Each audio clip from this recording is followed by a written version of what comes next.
16 games. Cardinals averaged 5.9 runs, Cubs 3.5. If you were the betting man and took those numbers again yesterday, you're pretty much right on. The Cubs just under at 3-6 for the Cardinals. Cardinals have won 13 of the last 17 games played against the Cubs. Of course, today, Cubs hoping to get many more runs, and now the wind is starting to pick up, and it is a beautiful day, so hopefully the ball will fly out for the Cubs. Let's look at the Cardinals lineup and what they will throw at one Kerry Wood today as we go to the lineup. Okay, thanks for that production help. Cubs-Cardinals, game 2 today. Sammy Sosa, if you weren't with us at the top of the show, Sammy Sosa out with the bad toe, should miss a couple games. Troy O'Leary getting the start in right field. Also on Mark Gonzalez dropping down to 7th, and Mark Bellhorn up in the leadoff spot. Tom, do we have the Cards lineup for today? Fernando Vina is batting leadoff for the Cardinals today. Vina bats very well against Kerry Wood, over 300. Stay with us. First pitch coming up right here for the Cubs and Cardinals. Chip Carey and Steve Stone take you the rest of the way. I'll see you in the postgame show with Dave Otto.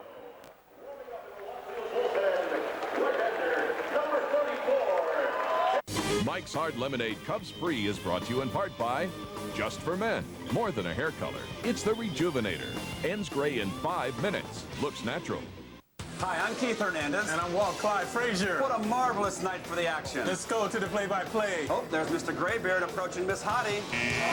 Oh, no. Rejected. Clyde, that's gotta hurt. Yeah, no play for Mr. Gray. Get that man our Just for Men Brush In Color Gel. It's specially formulated to penetrate coarse facial hair and gets rid of gray in 5 easy minutes. Gets rid of strikeouts, too. Just for Men Gel, the Rejuvenator. Nothing beats the fun and excitement of watching the Cubs in beautiful Wrigley Field. And you can be there. That's right. Tickets are still available for upcoming Cubs games. To get your tickets, just call tickets.com at 1-800-THE-CUBS. Head to the Wrigley Field box office.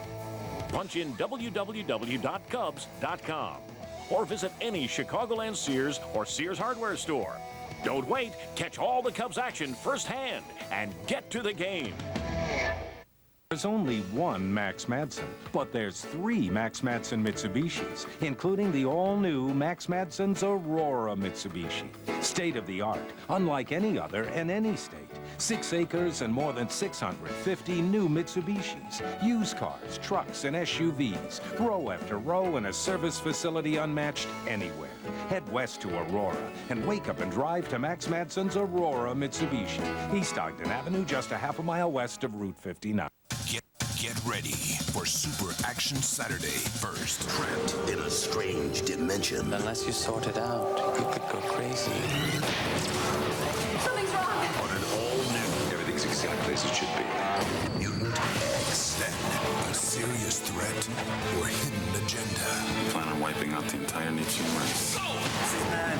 This is really bad. An all-new Andromeda. Starting today at 2 on WGN Chicago's WB. LA in June, 96% chance of sunshine with 100% chance of laughter if you win a trip to see Comedy Central's Laugh Riot stand-up competition finals. Comedy Central is flying one Chicago area winner and a guest to LA with travel provided by Orbitz. You'll get 3 nights hotel, $500, and tickets to see the best up-and-coming comics compete. To enter, call 1-800-880-8258 by May 21st. Comedy Central's Laugh Riots is brought to you locally by Jewel Osco, the alternative Q101, and Comcast.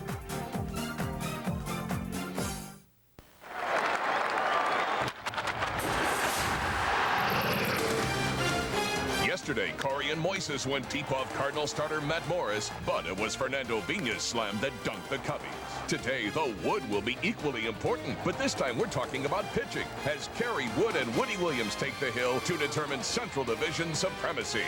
Cubs, Cardinals, round 2, coming up next.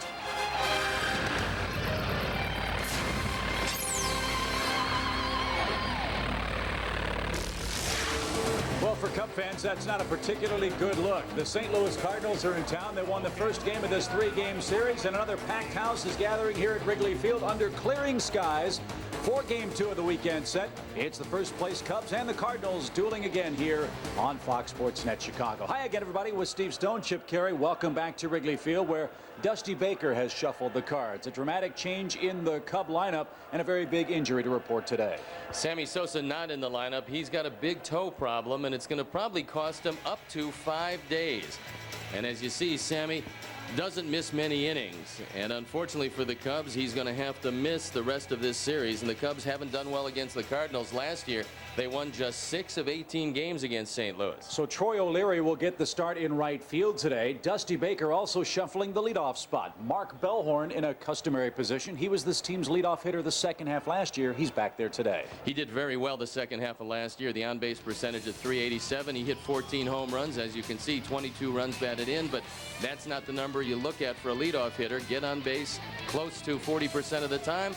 You're doing a pretty good job, and hopefully Mark Bellhorn can start hitting the baseball because he's very comfortable at the top. He sees more fastballs. Good Wood will be the story today. Which Woody will have the great game? Will it be Kerry Wood for the Cubs or Woody Williams for the Cardinals? These guys are 8-1 combined this year.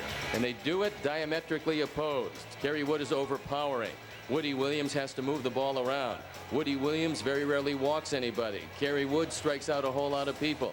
So both guys do it differently. Both guys do it very well. And combined with an 8-1 record, you figure it to be a low-scoring game. However, it's gotten bright and sunny here. It's a little bit warmer, not quite as warm as yesterday. It could be a very lively day at the old ball yard. And hopefully the Cubs will outduel the Cardinals and even up this series at a game apiece. The Cubs do still maintain a lead in the Central Division. Before we get to our Saturday Spectacular, let's first enjoy our national anthem here at historic Wrigley Field.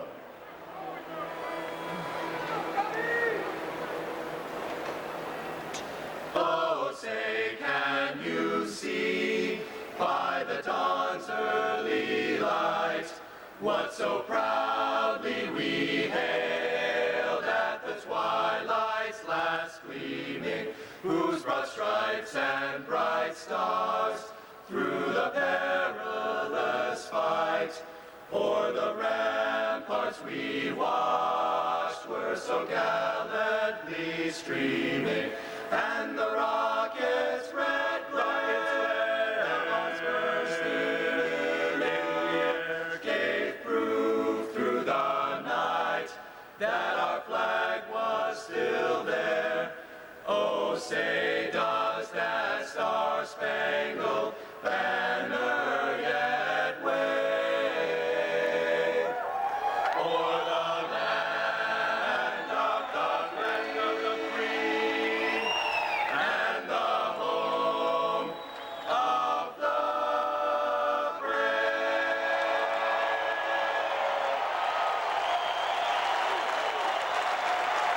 The bottom line with our national anthem here at Wrigley Field. And indeed, we've got Wood today. It's Woody Williams of the Cardinals, Kerry Wood for the Cubs. Game 2 of the series and starting lineups is coming up. Fox Sports Net's coverage of Chicago Cubs baseball is brought to you in part by Aflac. Ask about it at work. Chevy. Test drive a new Chevy car or truck today at your Chicagoland and Northwest Indiana Chevy dealer. Comcast. Proud to be Chicagoland's new cable company. Heineken. It's all about the beer. Heineken. Walgreens. The pharmacy of the Chicago Cubs. Geico Direct. A 15-minute phone call could save you 15% or more on car insurance. Jack Daniel's Tennessee Whiskey. Nobody makes whiskey like Jack Daniel's. Pennzoil. Protection for the way you drive. Pennzoil. We're driving protection. Your local area Lexus dealer, who invites you to test drive a Lexus today. Mike's Hard Lemonade. A hard Mike's is good to find. And by Southwest Airlines. More than 2,700 nonstop daily flights to 59 destinations all across the country. Mr. Watson, come here. I want to see you. 2 years after the telephone was invented, a telephone company was born. 125 years of sweat, of building networks, of getting the job done. After 125 years, we are just getting started. Looking back, moving forward. SBC.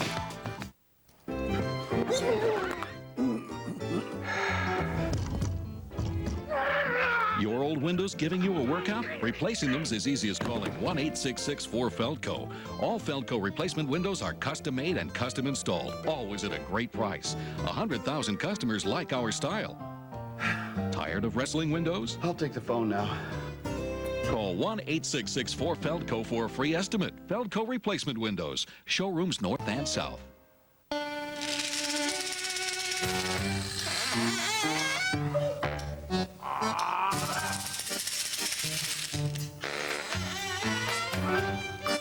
Rejuvenate your 75,000-mile engine with Pennzoil High Mileage Vehicle.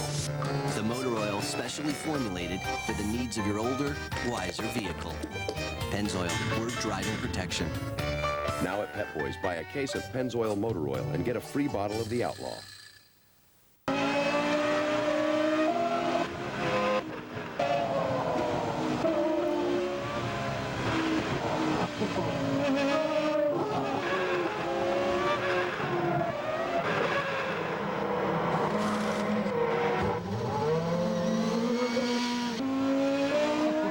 HP technology and HP people help BMW Williams run every race before the driver ever gets in the car. Well, it was a real ugly looking morning here in Chicago. There was a threat of thunderstorms and hail, but apparently most of the bad weather is going to miss us, at least for now. Skies are clearing, temperature warming up. Currently 56 degrees at Wrigley Field. Winds out of the northeast at 8 miles per hour. And it is game 2 of this big series between the first place Cubs and the St. Louis Cardinals, who lurk just 1/2 game back. Kerry Wood on the mound for the Cubs, looking for his 5th win. Woody Williams for the Cardinals, a perfect 4-0 for St. Louis. And as always, Steve, a packed house. And a big problem right at the top with Fernando Vina. He's always hit Kerry very well. Vina, the villain of yesterday, with his 3rd Grand Slam home run in his career. And there you look at Fernando, who hit 1 home run all of last year, but perhaps a break. Woody and the Cubs will have to deal with a stiff breeze blowing straight in off the lake. And let's take a look at that very strong St. Louis starting lineup with Fernando Vina. Grand Slam yesterday. Already 3 home runs for the Cardinal leadoff man. Orlando Palmeiro gives J.D. Drew the day off. Albert Pujols is in left. Jim Edmonds in center. Scott Rowland with a 5-game hit streak hits 5th. Tino Martinez, Edgar Renteria, Mike Matheny, and Woody Williams to face Kerry Wood, 5-3 in his career against the Cardinals. There you look at Kerry Wood, and opponent's batting average .216, always a very good statistic. Maybe a few more walks than he would like, but devastating strikeouts. 10 over innings pitched. You have to watch a bunt with Vina. And the outfield shallow, and they're playing him straight away. So Kerry Wood gets the sign from Damian Miller. Bruce Fremming, the home plate umpire, awaits the first pitch and calls a strike. Blazing fastball. 0-1 your count. Cubs 3-4 so far on this very important homestand. After tomorrow's game, Cubs will head on the road for a 4-city, 14-game road trip. Over but low to even up the count at a ball and a strike. I would think if Kerry Wood stayed away from Vina, his best bolt would be either the left side or left field. With that in mind, Moises Alou is shallow and over toward the line. Ivy starting to sprout on the walls in the outfield. Spring right around the corner here. 2 balls and a strike to Vina. Went 1 for 5 yesterday with 3 swinging strikeouts. Steve, his on-pace percentage not nearly what we've seen in years past. After a couple of cortisone shots in his hand, I think it's really bothered him, but it looked like he came alive yesterday. That one is hit toward left and right to Alou, shielding his eyes from the bright sun. Makes a good play. Vina's out. There's 1 away. Well, that's why Moises was over toward the line, and we'll look at how they line up behind Kerry Wood. And it's Alou, Patterson, and O'Leary left to right with Bellhorn, Gonzalez, Grzelcyk, and Choi in the infield. Damian Miller behind the plate because he hits Woody Williams very well. And Kerry Wood on the hill looking for win number 5. Here's Orlando Palmeiro, a right fielder, hitting .276 on the year.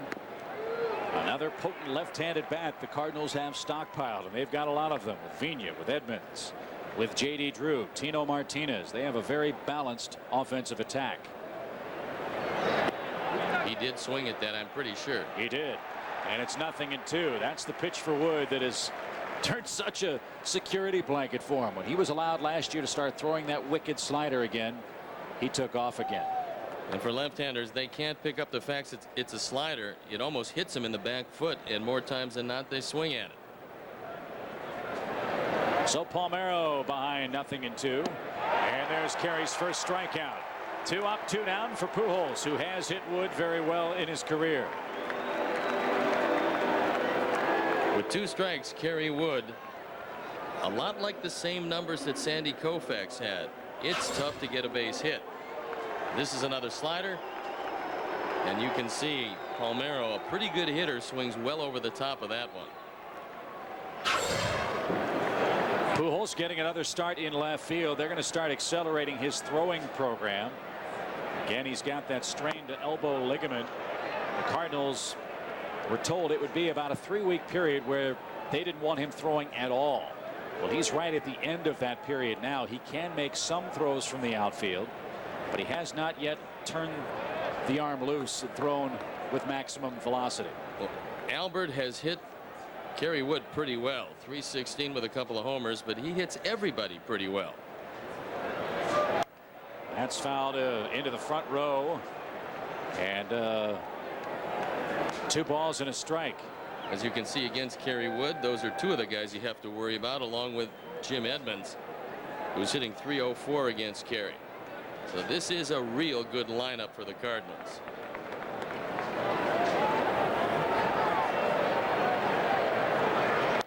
Off his thumbs, back toward us, and Pujols. A 2-2 count.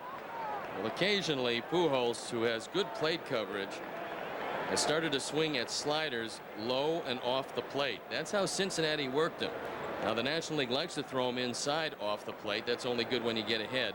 But if you can throw that slider down and in the dirt, you just might get him swinging at it. Base is clear now. The 2-2 pitch. Ground ball toward the horn. Funny hop. He stuck with it. Good play. Good throw. Goodbye, Pujols. 3 up, 3 down for the Cardinals in the first.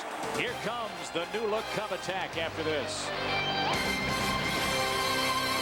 Coach, I think you're going to love our improvements. After working hard to improve America's cars and trucks, Chevy went to work on America's favorite pastime. Now get 0% APR for 60 months on every 2003 Chevy car, truck, and SUV. Or get $3,000 cash back on every 2003 Chevy. These offers exclude Corvette. Keep your visor down. Good luck. Go get them. See your Chicagoland and Northwest Indiana Chevy dealers today. 5, 4, 3, 2, 1. The entire world of extreme sports all in one place. Oh, he caught being here! This just in from Park City, Utah. Mammoth, the North Shore. Tricks are getting gnarlier and gnarlier. Shaun White is ripping it up on the rails. He's the man, the myth, the legend, Mr. Kelly Slater. Tony Hawk showing up. Don't try any of that stuff at home. 5, 4, 3, 2, 1. Weeknights on Fox Sports Net. Spring break right now is necessary. You're in the market for a new Mitsubishi, and Power Performance Libertyville Mitsubishi is here for you. Right now, get 0 down, 0 interest, 0 payments till 2004. Plus $500 cash back on any Mitsubishi in stock. There's only one, Bob Rohrman. Bob Rohrman's Libertyville Mitsubishi, just 5 minutes from I-94 on Milwaukee Avenue. Libertyville. The best damn sports show, period. Weeknights on Fox Sports Net. A new look lineup for Dusty Baker as we head to the bottom of the first inning. Mark Bellhorn is back in the leadoff spot. Dusty Baker tells us why he made the change. I actually went fishing with a guy named Steve Sarley. He has a radio show around here, fishing show. And by the other day when I was fishing, and Gene Collins and I were talking to him, and he goes, Dusty, you know, Bellhorn did a great job leading off last year, the last month of the season. So I'm like, man, you don't know what you're talking about. So I came in, pulled some stats on him and stuff, and see that when he did bat lead off last year, I guess the last month of the season or whatever it was, when he played, he had one of the higher on-base percentages in the league. And that is true. Bellhorn hit 14 homers, had a .389 on base percentage, and hit .274. All of those statistics higher than what he's done batting lower in the attack. I would think Williams misses with the ball inside. I would think that Woody is going to throw that good curveball away. Now he's a 4-pitch pitcher, has a curve and a slider. His curve is pretty good, and I think that's how he'll go attack Bellhorn. He did. Mark swings over the top of it, and Williams has his first strikeout on the afternoon. 1 up, 1 down. A look at the rest of the order. Bellhorn, Gonzalez, Troy O'Leary hitting third. If you missed it, Sammy Sosa had his big toenail on the right foot removed. He may miss up to 5 days for the Cubs. Alou is in left. Aesop Choi at first. Corey Patterson. Mark Rudzelanek moves down in the order. Damian Miller 8th. Kerry Wood hits 9th. 4-pitch pitcher with great control, and he can add a little to the fastball and take a little off at times. There's a line drive to right. Palmeiro almost misplayed it. A leaping catch for out number 2. Pretty tough to judge a ball right at you, and Palmeiro didn't think that one was going to carry all that far. It was hit awfully hard, and he goes up and makes the catch. He caught a pretty good break, and with Woody Williams around the plate a lot, you'll find most of these Cubs, if they can see a first ball fastball, they'll swing at it. They don't want to get into the curveball situation that Bellhorn faced. A rare start for Troy O'Leary, hitting .174. 0-1 as you count. O'Leary's actually had some luck against Woody Williams. .286. That's not too bad. And he's seen him 21 times. 1 ball, 1 strike. Cubby blue and Cardinal red all weekend long at Wrigley Field. Great attendance yesterday. Crowd saw a real good ball game yesterday. We'll see St. Louis again tomorrow, and then our second opponent on the upcoming road trip will be at Busch Stadium the 16th, 17th, 18th, and 19th for our first 4-game series down there. Well, you're probably going to get something away. Williams very rarely walks anybody. Just 7 in 41 innings. Count is full now at 3-2. Most amazing number, 1 home run given up in 41 innings of work for Woody Williams. The only thing that has stopped him the last few years has been a couple of physical problems. Troy stays alive. 3 balls and 2 strikes. Williams has been around a long time. He can also swing the bat awfully well.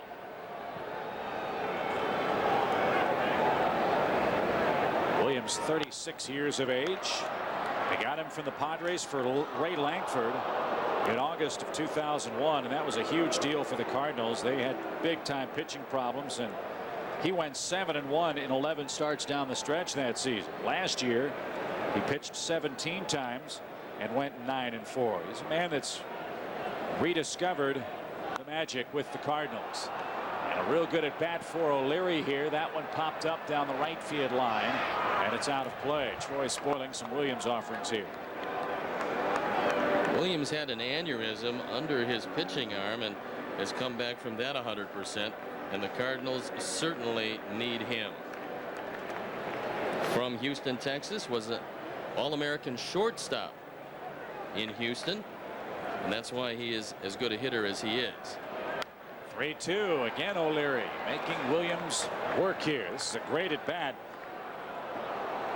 in the first inning. But a quick look at the Cardinal defense and how they'll line up behind Woody Williams. It's Pujols, Edmonds, and Palmeiro left to right, with Roland, Renteria, Vigna, and Martinez. Matheny behind the plate, and Woody on the hill. Was 20-5 since putting on a Cardinal uniform. And there's strike 3. O'Leary was outguessed, and Williams, like Kerry Wood, has a perfect first.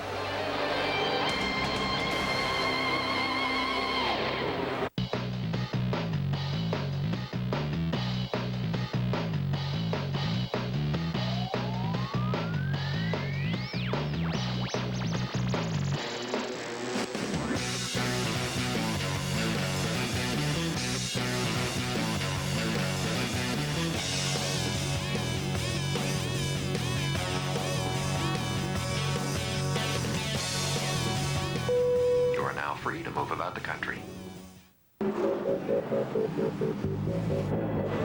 He feels it. Go!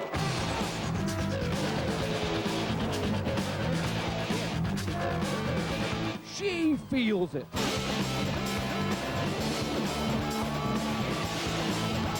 They feel it. What is it? It's the need for speed. Feed your need at Chicagoland Speedway. The Hyundai Sonata, ranked most appealing entry midsize car. More standard features than a Toyota Camry LE, including a V6 engine. All for over $2,400 less when comparably equipped. Add in America's best warranty, 10 years, 100,000 miles, and you win.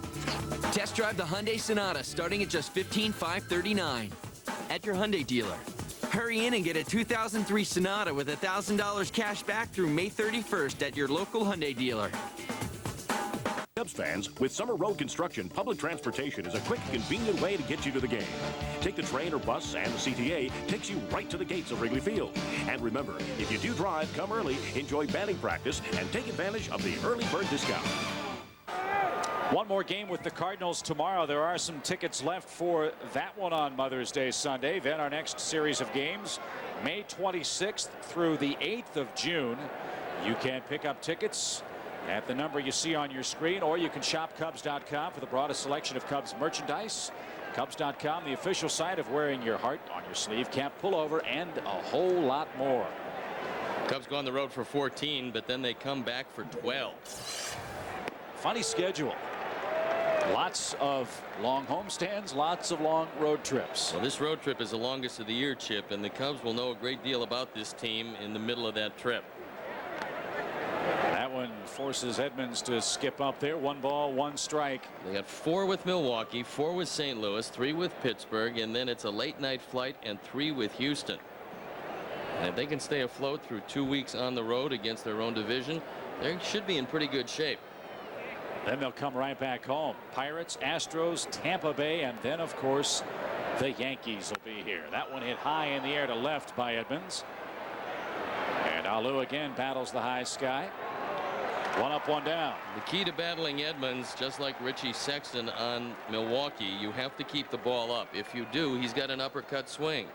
And it's real tough to hit high fastballs with that uppercut swing. He is a prolific home run hitter, has been for quite some time. But the high fastball gives him some problems, and that's one of the strengths of Kerry Wood. And now Scott Rowland will face Kerry. Rowland with a 5-game hit streak, during which he's hit a couple of home runs. They got him, of course, last year from the Phillies for Placido Polanco, Bud Smith, and Mike Timlin. And the Cardinals have signed this man through the 2010 season. He is a terrific third baseman. Driven in the air to right center field. O'Leary on the run. He looks up, and Scott Rowland puts the Cardinals in front.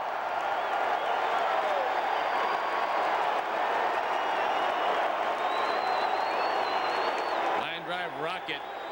And as the players say, he hit it under the radar, meaning with the wind blowing in, he hit a line drive, and it does go out in the alleys.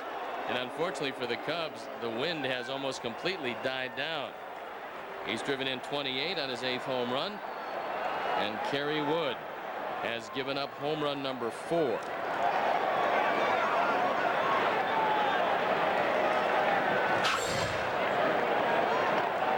We'll watch it one more time. This fastball out away, and Scott Rowland, one of the better all-around third basemen in all of baseball, puts the Cardinals on top 1-0. Here's Tino Martinez, and the breaking ball spins away from him. 1 ball, no strikes. We'd like to welcome our affiliate Mediacom and their viewers in Rock Island, Illinois, to the Saturday portion of our 3-game soap opera with St. Louis. This is always a great series, a wonderful weekend. And the Cardinals, for the moment, still not atop the division. Tino swung through that. 2 balls and a strike. Chippy, everybody says that if Jason Isringhausen stays out long enough, it'll allow the division to bunch up, because that's the one thing that's stopping the Cardinals from really putting together a long streak. Driven out of play. Well, I agree with you, and I think that humble opinion, if the race comes down to the Cubs and Cardinals, it may hinge upon how quickly does Isringhausen return and the Cubs' ability to find another bat. I think that's become apparent as we've played now 35 games. The Cubs offensively have been consistently inconsistent with the bats. And they're hitting 264 to the Cardinals 289. The Cardinals lead the National League in hitting.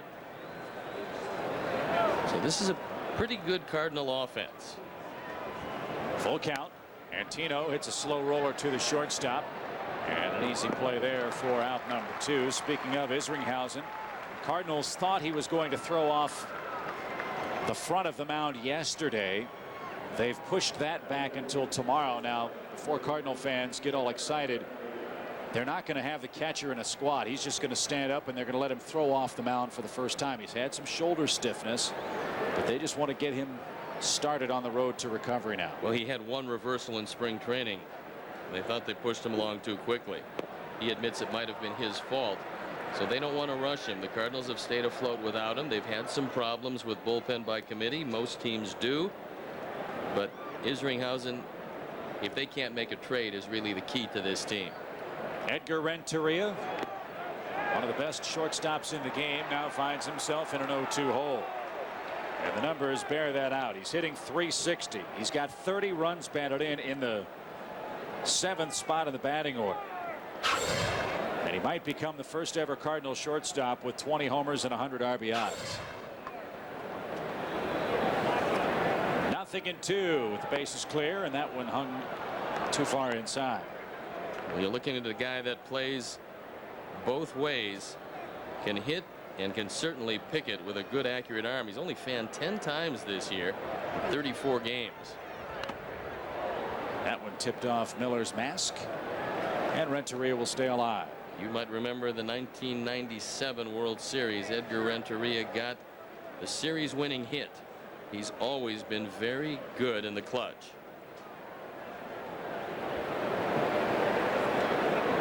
One ball, 2 strikes. We're in the Cardinals' second. They've grabbed a 1-0 lead. And Renteria makes contact, pops that behind first. Choi in foul ground makes the play.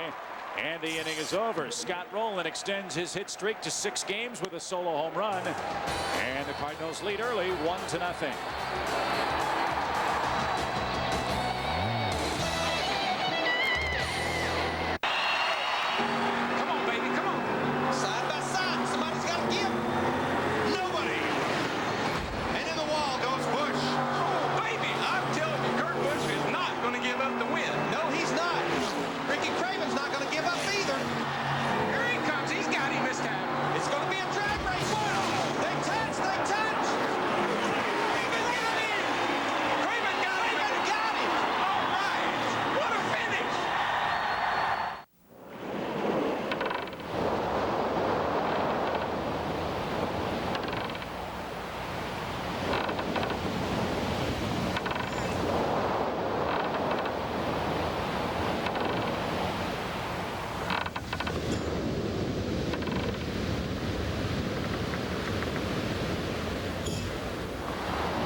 Right. Got it. Yeah. Well, that's great news. I appreciate it. Goodbye. Well, I've got some fantastic news. I'm out of here. No, it's Geico. Just saved myself a bunch of money on my car insurance. Geico. 15 minutes could save you 15% or more on car insurance. Prepare for a slugfest. The White Sox mighty lineup can hit with the best of them.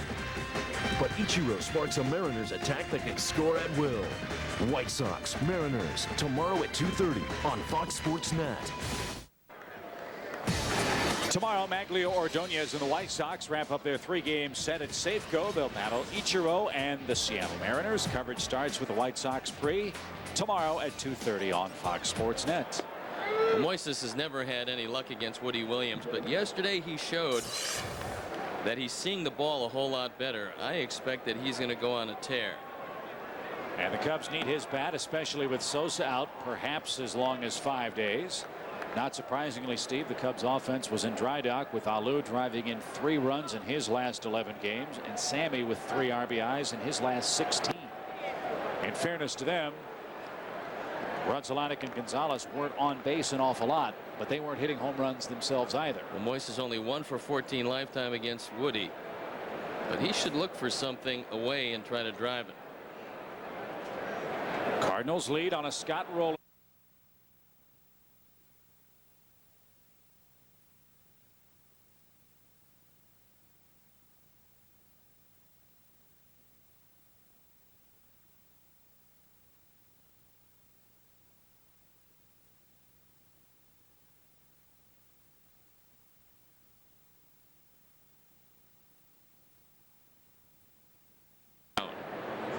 Got the 3-1 pitch, hits it right to Roland though. Sharply hit ball. And it's 4 up and 4 down here in the second inning. What I liked yesterday about Alou is in a late at bat, he took a high fastball. He didn't offer at it. Then on the next pitch, there was a breaking ball down in the dirt. Normally, when you're struggling, you'll go out and try to get that one, only to see it drop out of the strike zone. Both times he stood very quiet, took the pitch as well, and in that at bat he took a walk. This time he hit the ball awfully hard, but right at the wrong guy, Scott Rolen. Here's Choi. Look where Roland plays him. Well off the line over at third base. Aesop's really been a hitter that smacks the ball from the right field line to left center field. He hasn't gone directly down the left field line too frequently, and this is his first full season. Well, another factor, Chip, he's never seen Williams, so he's got to adjust to what Woody throws, get a feel for his fastball, see what he uses for a breaking pitch on that given day, and normally it's the advantage to the pitcher. Broken bat right to the shortstop. They had him played perfectly, and there are 2 outs. Steve, want to wish happy birthday greetings to Nicholas Vasquez, 10 years old, from Highland, Indiana today. Happy 4th birthday to Caitlin Cohen from Chuck Wasserstrom, and Samantha Wapple. A very happy birthday from Sharon Panazzo of the Cubs Media Relations Department. This Cardinal defense is just outstanding. They've committed as a team 15 errors. They're second in the league behind San Francisco. A quick strike to Corey Patterson. So I would think, Chippy, if you're going to keep it on the ground against Woody Williams, you're going to have some problems with his infield. Well, that's been the storyline. The Cardinals tell us he's just been amazing. Keeps that ball belt buckle and below all afternoon long, and only 1 home run the result. He also smothers that ball, 1-2 your count. He also changes speeds very well. He can put a little on, take a little off. And at this stage of his career, he knows he can't overpower people consistently, but he's become a very effective pitcher. Look for the hook here. He got it. And Woody Williams has his 3rd strikeout. Cardinals lead 1-0 at the end of 2.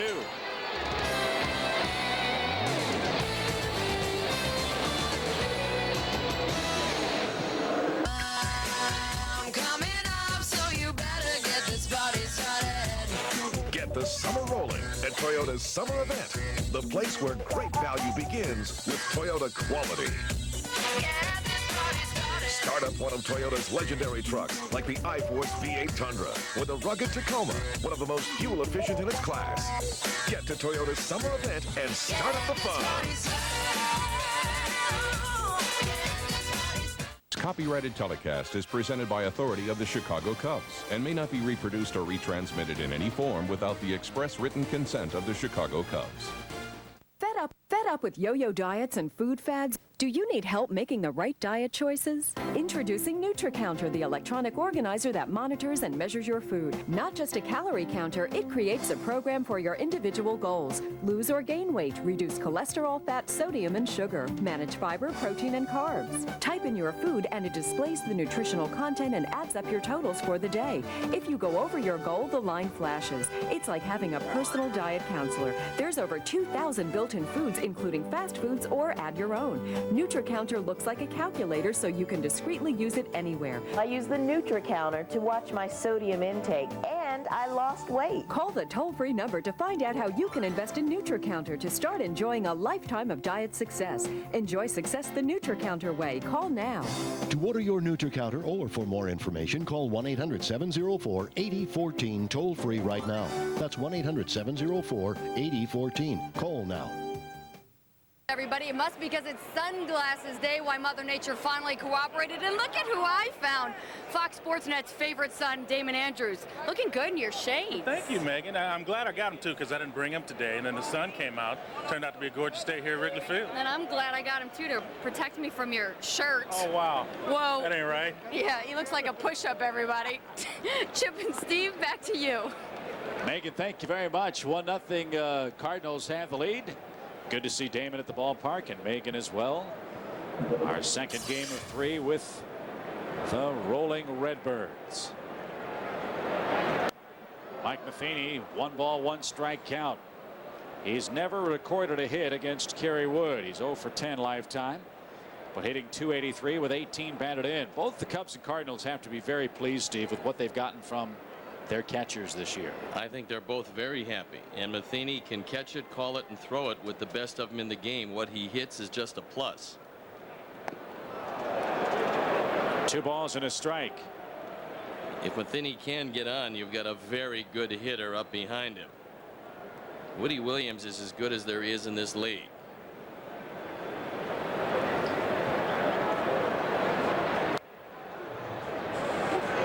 Two and 2 is your count. Cardinals just 8-12 on the road, but 2 games above 500, a half game behind the Cubs in the Central Division race.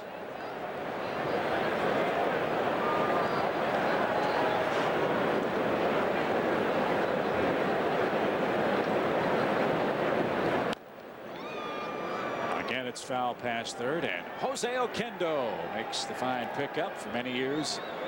A terrific middle infielder in St. Louis.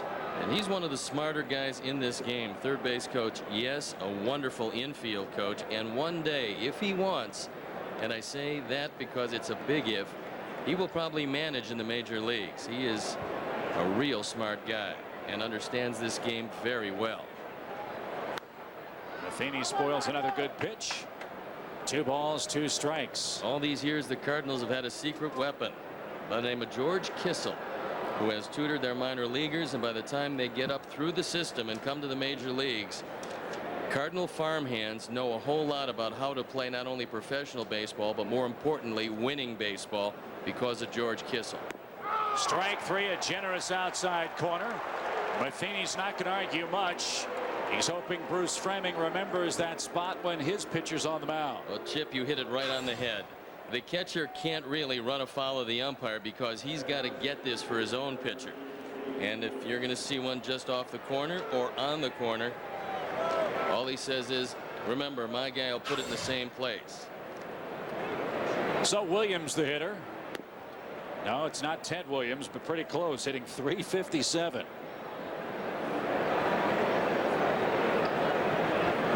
See, you don't need to have the DH. You just need a few more former shortstops to turn into major league starting pitchers. Well, the Cubs have a couple of guys that swing the bat very well, and Mark Pryor and Kerry Wood, and Woody Williams swings the bat exceptionally well, as does Matt Morris, as we saw yesterday. That is, at least from the Cardinals' perspective, one of the very pleasant surprises this year, Steve. In their last 16 games, their starters have given them 6 innings or more 15 times. Now, that was perceived to be, at the start of the year, a real big question mark for the Cardinals. How would Williams fare? You knew about Morris, but Simon Tachi. Stevenson, would he be healthy? Would Brett Tomko be as successful as he's been? To this point, they've given him just enough. And one shudders to think if they had Isringhausen from the opening bell this year. Wood walks Williams in an auspicious 1-out decision. And now the top of the Cardinal order comes to the plate. If you can hit, you can certainly help yourself, if not directly. You might remember yesterday Matt Morris kept an inning alive with 2 outs and 2 on to allow the man coming up now, Fernando Vina, to hit his grand slam in the 2nd inning. It was an infield hit, but a hit nonetheless, and it wound up costing the Cubs and Carlos Zambrano 4 runs. Vina fly to left. Let's see if Wood can induce the same kind of at bat from him. With the pitch right there, he just might. Strike 1 to the Cardinal leadoff man. You always have to watch the bunt with Vina, and when he does it well, he'll drag it with him. Although Bellhorn in very close at the cut of the grass at third.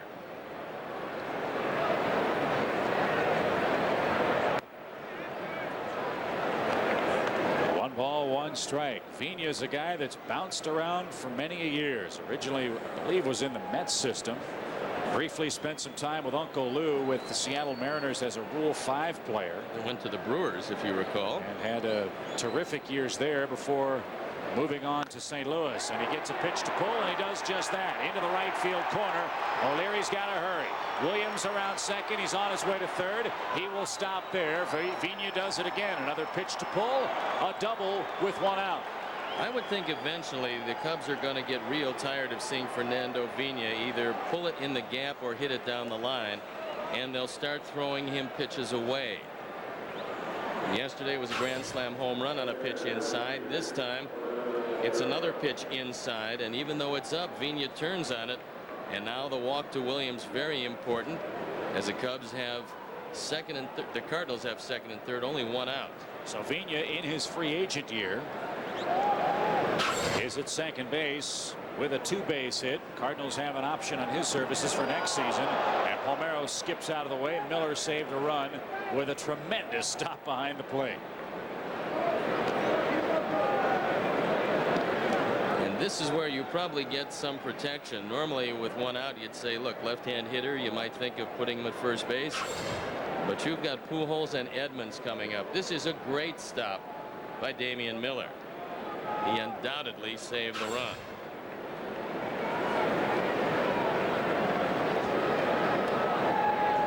Lined over third, and it loops foul. There's a break. That would have cleared him. Vina was almost at third base before the ball landed. 1 ball, 1 strike to Palmeiro. Dusty Baker has a decision. He's already down 1. He probably figures that the Cubs are going to score today against Woody Williams, something that hasn't happened a whole lot this year because the infield at short and second is back. They're going to concede the run to stay out of the big inning. A ball and a strike to Rafael Palmeiro's cousin. Looping line drive caught at second base. There's a break. Now everybody can back up, and it's a good thing because Pujols is coming up, but with 2 out.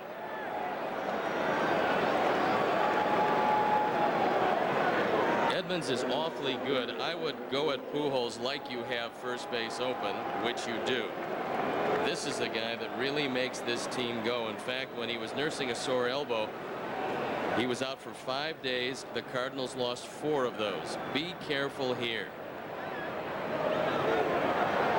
He hit the ball hard to third his last time up. It took a funny hop. Another great play by Miller. 1 ball, no strikes.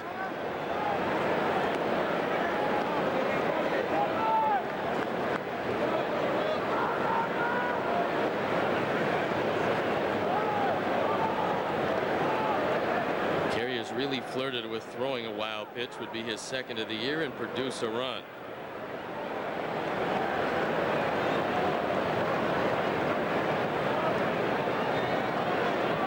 Williams at third, Vina at second.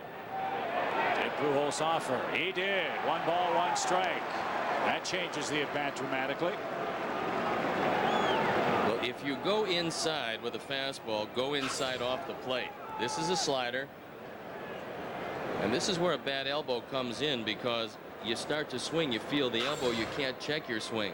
That's why guys have been throwing him a lot of sliders. 1-1. There's the pitch inside. Let's see if it sets up the outer half of the plate here. One of the reasons why Albert has been a prolific RBI man is that he can look for breaking balls and hit them to right and right center field. Take a look in at Damian Miller. He'll be giving a set of signs, and it's difficult to discern. I would stay away. That one tailing back into Pujols' wheelhouse, and he fouled it off. 2 balls, 2 strikes. Last time he got him with a slider, but he hung it somewhat, and he grounded to third. You've got 2 pitches to get him out of the strike zone, and that slider low and away with the bad elbow might be just the ticket. But again, Miller has to smother anything down. He's done it twice to save a run. Big Cub contingent wants to see Wood wipe out Pujols here. It's full. You've got Edmonds on deck, and you don't want to face him with men on. That was one of our keys to the game yesterday. Edmonds had a couple of hits. Pujols has fanned just 9 times in 106 at-bats. Throw him a slider. See if he can make it 10. Missed with a fastball. They're loaded for Edmonds. Crowd boos that call from Bruce Fleming. From our vantage point, that looked well off the plate. Good call by Bruce. That was ball 4. Kerry thought he could surprise him with a fastball over the outside corner. It was off the corner. Bruce Fleming, a veteran, been around a long time. One of the better umpires around. And because he is low to the ground, he gets a good look at that low fastball.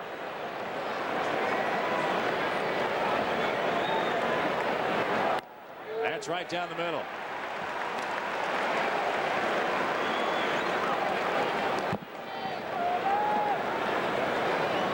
As long as you keep that fastball up to Edmonds, you should be in pretty good shape.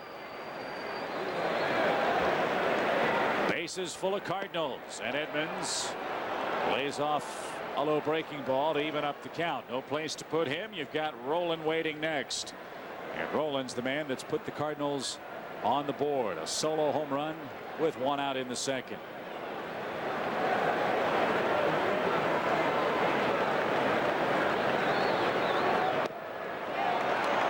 Probably have to go with a fastball here at 2-1, and you just as soon keep it up and out away from Edmonds. He'll hit you that fly ball to left or left center, but don't throw it belt high or below because he can hit it a long way.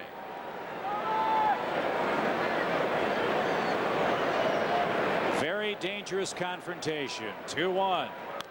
Oh, what a cut. Well, that one was in a pretty good spot. Now when a guy fouls it straight back, it means he was right on the pitch. He didn't fool him with the velocity, but the fact that it was a little bit higher than he wanted gave him the inability to handle it. Watch it again. It's a fastball. It's up, and you see the uppercut swing. You really can't get on top of that one. Again, the crowd here trying to help Kerry Wood along here. A long 3rd inning. Cardinals have them loaded. 2 outs. Nothing in yet. Swing and a high fly ball. Left center field. Pretty deep, but it's playable. Alou's got it. Wood dodges a big bullet. 2 walks, 3 left. Cardinals by a run.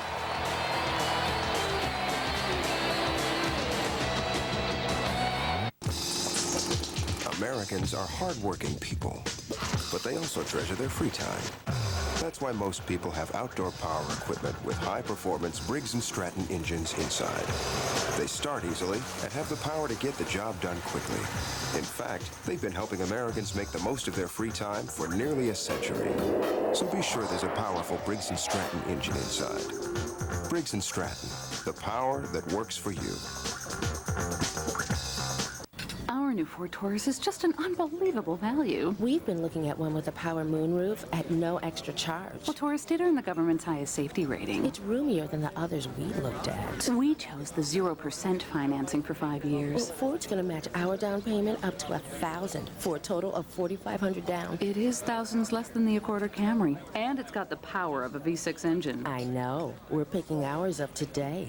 If you haven't looked at Ford lately, look again. These folks did.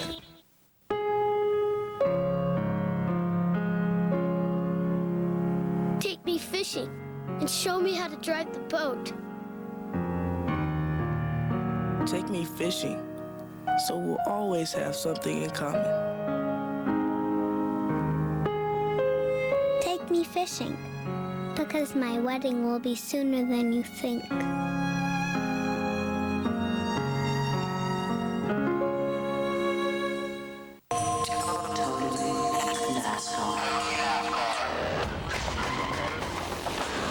Season-long destination for everything that is NASCAR. Weeknights on Fox Sports Net. This Monday on the Best Sports Show period, Bulls superstars Tyson Chandler and Eddie Curry stop by to discuss the bright future of the Bulls. Don't miss Tyson and Eddie on the Best Sports Show period Monday at 8 and again at 10 on Fox Sports Net. 7, 8, 9 due up for the Cubs. Mark Gonzalez, the first man to bat against Williams. First time Mark's batted 7th for Dusty Baker this year. And he's in the midst of a 6-4 47 slide at the plate. Williams had to run the bases for a while. Let's see if that affects his deliveries here. He's jumped in front of Gonzalez, 0-2. When you're slumping, you many times take fastballs right down the middle. The first pitch at 88 miles an hour was a fastball right down the middle of the mark. And then he went fishing for strike 3. 4 of them for Williams. 7 up, 7 down for the Cub catcher Damian Miller. Williams has such good control that normally, like a lot of teams like to do with pitchers who are going to throw it around the plate, they go up and try to attack the first ball fastball. This is perfectly placed at 0-2. It's just off the outside corner. You see Gonzalez reaching for it.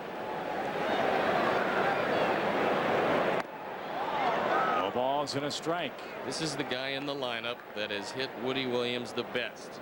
Damian Miller, although the average is down, the runs batted in up, and he's hitting .500 against Williams. Matheny has the breaking ball ricochet off of him, and another 0-2 count.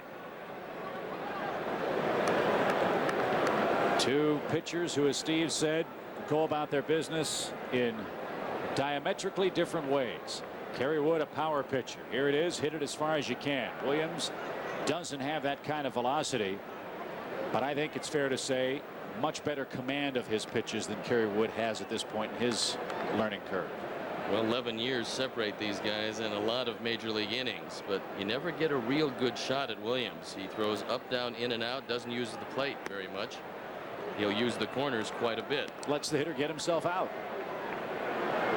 Once you get ahead, you try to get guys out of the strike zone. That's been the secret of pitching forever. 2-2, base is empty. Cardinals with a 1-0 lead over the Cubs. And Damian now runs the count full with another good hitting pitcher, Kerry Wood, waiting next. Pretty evenly distributed between the ground out and the fly outs. And St. Louis, a very good pitcher's park, always has been. Don't see too many guys with a .9 ratio, Steve, but Miller facing one today.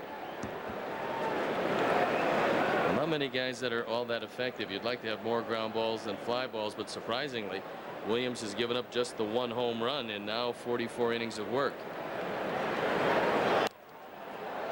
Another good at bat. 3-2 your count. Lots of other baseball underway today. Mets are home with the Padres. 2-2 the score in the 6th. The Dodgers lead Montreal 5-2 in the 7th. That game north of the border. And Miller is the first Cub base runner. He's aboard in front of Kerry Wood, who has a home run this year. We talked to Bruce Fremming, who's seen just about everything there is in umpiring, Chip, and we talked about the mechanical devices they use to rate the umpires in the ball and strike zone, and Bruce said that it really didn't bother him at all. That's the way that baseball is. He feels confident in his interpretation of the strike zone, and he says, I call him to what the strike zone is supposed to be, and he talked about that. Wood tries to punt, fouls it away. It's upset. That pitch was off the plate. No balls and a strike. And the definition of the strike zone is the middle of the knee, right in the back, right, to 2.5 baseballs above the belt. And he says the plate is the plate. It's 17 inches wide, and that's the strike zone. There's the Wood punt. Deadens it beautifully. Williams has only one play, and he makes it. Kerry Wood with a sacrifice.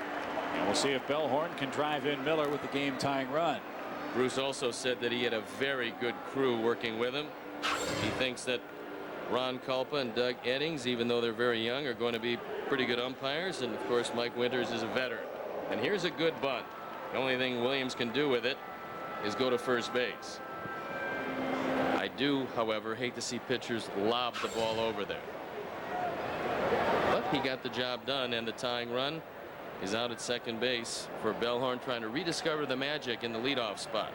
He struck out swinging to open up the game. A ball in the dirt, and he couldn't lay off. And that one chopped foul past Gene Kleins, the Cubs first base coach, waving Wendell Kim a little lonely over at third. He wants to wave somebody home and get this game tied. Gary Matthews, hitting instructor of this team, called his son in Baltimore, talked to him about what he was looking for. He said, I was looking for the off-speed pitch. He says, look for the fastball. That's what you can hit. Pickoff play at second, and Miller dives back quickly. And the Sarge had a point in that there's no reason to look for a breaking ball because most likely you're not going to hit it real well. But most guys are in the major leagues because they can hit fastballs. Look for something you can hit, and then with 2 strikes you can adjust. That was the point you were making about Moises Alou. Guys in the big leagues can adjust to anybody's fastball, even the guys that throw 100 miles an hour. But if you try to do it in reverse, you're going to be awfully late. Yeah, you can never catch up. So you adjust off the pitcher's fastest pitch and adjust down. But I would think you'd see an off-speed pitch here, especially a breaking ball. 2 strikes to Bellhorn. Fastball got it, and Mark is 0 for 2 with a couple of punch outs. Williams has 5 of them after 3 innings of play. Polyunsaturated. P-O. Gingivitis. G. Pungent. P-U-N-G. Halitosis. A. Hyperventilate. V-I-H-Y-U-T-I-N-N-T-D. Sweet dreams. S-W. There's an easier way to get to Washington, D.C. Fly to Baltimore Washington International on Southwest. You are now free to move about the country.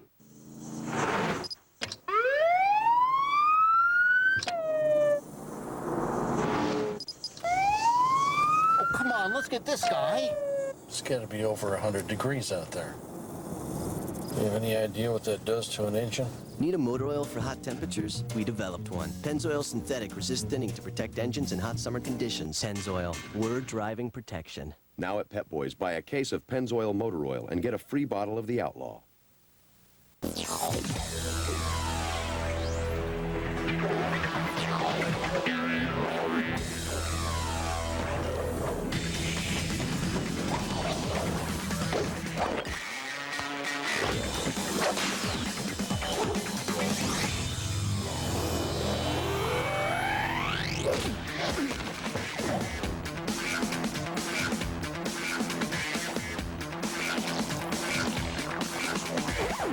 They're the Bulls' Twin Towers, 2 of the NBA's brightest young superstars. And Monday, they're invading Tom Arnold's turf. The best damn sports show, period. Featuring Tyson Chandler and Eddie Kerry. Monday at 8 and 10 on Fox Sports Net. Time to cue the duck as we head to our 4th inning. Hey, I didn't hear the duck say Affleck. What's up with that? Who was the last trio of teammates to lead the league in batting average? That is our Affleck trivia question on a spectacular set. That's a very tough question. And here's a very tough hitter. Scott Rowland homered in the 2nd.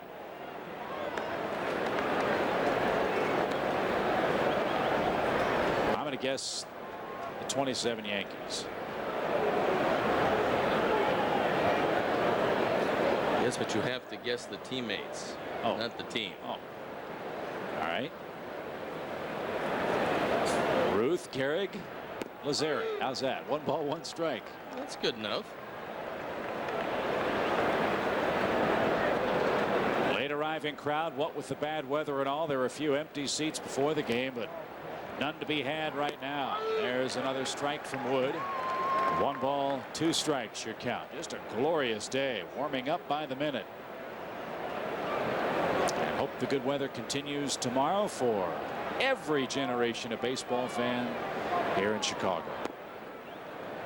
2 balls, 2 strikes. Last time Scott Rowland got a fastball out away and hit it out of the ballpark.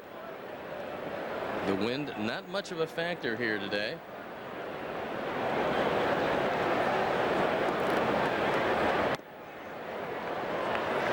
Full count, 3-2. Every time the Cardinals come here, we see the sign guy. We haven't seen him. yet in this series. You know, that's not a bad thing. I agree. Let's see if he can get the slider. 3-2. Right, breaking ball is bounced to the shortstop. And Rolen is retired. 1 up, 1 down here in the 4th inning. Tino Martinez took a suspension this year, and he's back in the lineup. Pretty good, solid player. Maybe he doesn't have the same firepower as earlier in his career, but he's fit quite nicely in the middle of this order, giving them some left-handed balance. And it is a very balanced lineup for Tony La Russa. And when we mean balance, left-handed and right-handed hitters that he can alternate 1 through 8 in the lineup card. If you keep that lineup intact into the late innings, it makes the opposing manager really make some tough decisions as far as mixing and matching with his left-handed and right-handed relief pitchers. Well, you can go through a bullpen very quickly, and the Cubs carrying 11 pitchers. A lot of teams will carry 12. But both of these guys, Dusty Baker and Tony La Russa, are masters at late game manipulation of their pens. They seem to get a lot out of the guys in the bullpen. 2 balls and a strike. The suspension of which Steve was speaking was the play involving Miguel Batista of the Diamondbacks. That was a real ugly melee in which Batista threw the ball at Martinez, who charged him from the middle of the diamond. That's why he got a 10-game suspension. And he has not yet served that punishment. Way outside, ball 3 to Tino. 3 balls and a strike. Some bad news for the Diamondbacks. They lost Craig Counsell for upwards of 10 weeks. That was nasty too. He slid in, and now he'll have to have surgery on his thumb. And that was after a feet-first slide. Ground ball. Look at the grass just gobble that ball up. Aesop Choi, an easy play. 2 up, 2 down. The news for Arizona, though, good yesterday. Curt Schilling picked up a shutout win. They beat the hapless Pirates, who have lost 12 of 16 games on their home turf. Pirates have lost 7 consecutive games. The only good news is Brian Giles is back for them now. And the Diamondbacks 6-20. They're 10 games in back of the streaking San Francisco Giants, who have won 6 in a row. They clobbered Atlanta last night. Benito Santiago and Jose Cruz Jr. each hit 3-run home runs. Well, apparently the Cubs didn't depress them, taking 2 out of 3 in San Francisco. No. That ball lined into right field by Renteria. So Edgar Renteria, his first base hit of the day. Watch out for him. He's got 18 multi-hit games in 34 outings for the Redbirds this year. He went 2 for 3 yesterday, and he's one of the guys on this team that will run, and this team runs begrudgingly. They're 9 of 18 in stolen bases, but I would say this is a running situation. If you get thrown out, at least you lead off the inning with Matheny. So Woody has got to hold him close. This is a tough combination to run against, because Damian Miller gets it and gets it to second very quickly. Matheny took strike 3 from Bruce Fleming. That was in the 3rd inning. Kerry has 1-1-2-3 frame. That was our first of the day. 1-0 St. Louis. We're in the 4th. Final game of the series is tomorrow. Matt Clement and Brett Tomko. That'll be a WGN telecast at 1 o'clock.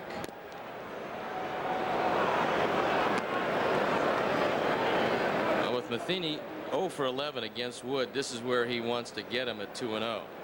Pretty much know you're going to get a fastball. From Renteria's viewpoint, you're not going to get a pitch out here. Got another guess on our Aflac trivia question.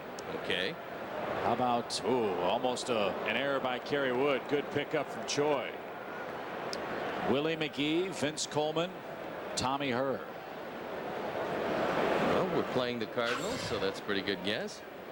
Nice play by Aesop Choi. Renteria would have wound up at 3rd base.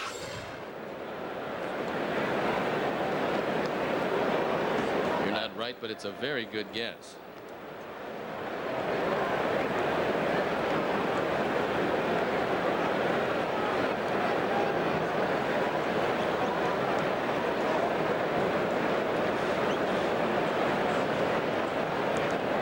Two balls, no strikes to Mike Matheny.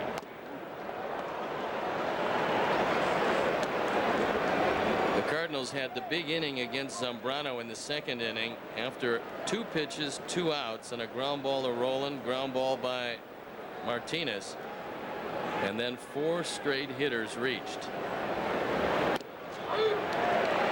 He takes a strike. Kerry's had 2 quick outs in this inning, only to see Renteria with a base hit. Now I would watch him closely at first base.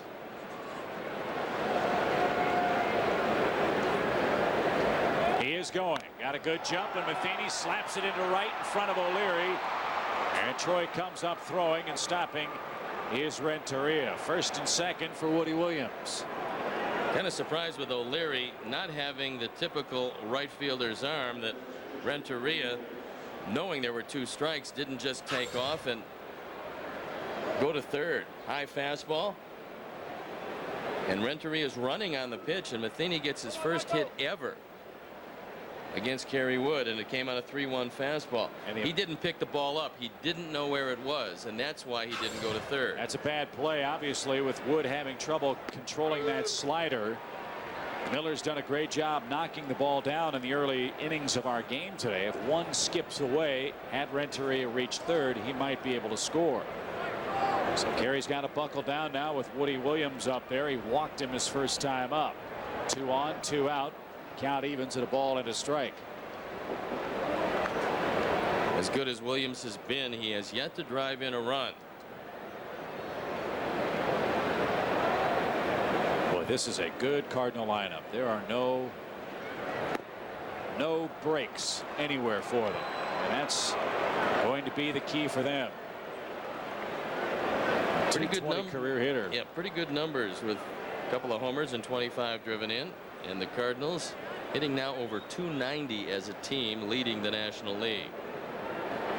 2 balls, 1 strike. Williams launches that back toward that front windshield of your car, which you just had repaired.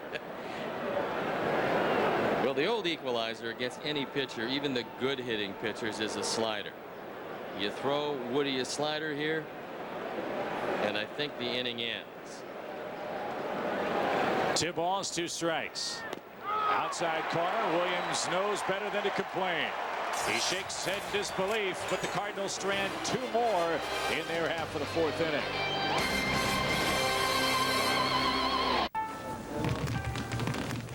Oh, look, it's the guy who falls. Fall now. Oh, I don't really do that anymore. It's not like I got that insurance. What insurance? Aflac.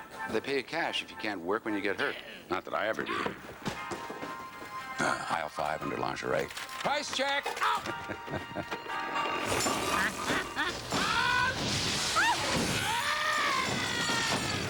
Aflac. Ask about it at work. Aflac. There's a state that's utterly free, where the national pastime is the game of what if. What if all cars were turbocharged? What if innovation were the official currency? What if every road were an opportunity? Saabs are made in a state of independence, where freedom is held as tightly as the road. Welcome.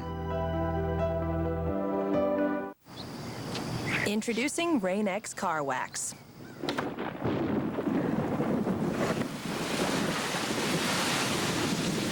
The same transparent polymer technology that makes our windshield treatment so effective now keeps your whole car protected from rain, dirt, UV rays, and more. There's almost nothing Rain-X Wax won't protect your car from. Almost. New Rain-X Car Wax. Protection you can see. Sterling Marlin reached glory on NASCAR's biggest stage. Then faced the wrath of vengeful fans in the wake of a tragedy. People thought that he actually wrecked Dale Earnhardt. Beyond the Glory, Sunday at 8 on Fox Sports Net. Now there's the duck. As we answer our Aflac trivia question, what was the last trio of teammates to lead the National League, or to lead a league, I guess, in batting average? We've had several incorrect guesses. How about the Yankees in the mid-90s? The Toronto Blue Jays, world champions, Olerud, Molitor, and Alomar. 2 out of those 3 guys still playing. Was Paul Molitor 58 then? Albert Pujols better pick up the pace. Some pretty good numbers. And the St. Louis Cardinals have some offense. That one down the right field line. That might land fair. It won't. It's out of play over the Cardinal bullpen. 1 ball, 2 strikes. Woody Williams with 5 strikeouts. Really, only 1 ball has been really socked, and that was a ground out by Moises Alou. And I don't think it's a coincidence, as the 1 and 2 hitters in the Cub lineup have started to slump. So too has run production. Alex has got to heat it up. The Cubs have scored 50 runs in their last 12 games. They're 5-7 in that stretch. And Alex is going to be able to generate a few more scoring chances if deep in the count he starts taking the ball to right field. He's going to see another hook here. And he takes strike 3. Williams has 6 of them. 1 away in our 4th inning for Troy O'Leary. No use complaining about it. That zone's been the same all game long from Mr. Fleming. When the pitcher is around the plate, he gets the close pitch. This is a pretty good curveball, and it definitely came over the plate as strike. Now you might argue about where Matheny caught it, but that one came over in a perfect spot. O'Leary, a ground ball up the middle, and the Cubs finally have a hit. So there's your tying run. Let's see if Alou can touch up Williams. Well, I still believe that it's going to be Moises that is going to break out of it, and this would be a good time to do it. That's a tying run at first. And Troy O'Leary takes it right back up the middle, just by an outstretched glove of Woody Williams, and past an infield that's very difficult to get the ball by.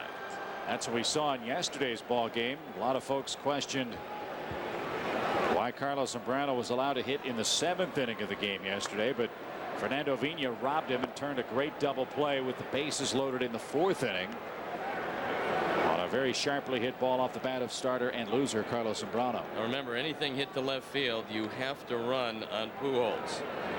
He's had a bad elbow. He's not throwing near as well, and the instructions are don't turn it loose.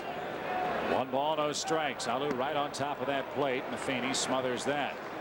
2 balls, no strikes. Steve Montreal just got 4 in the 7th to take the lead over the Dodgers now. Montreal is a good, solid baseball team. Yes, they are a low revenue, low budget team, but they're in 2nd place.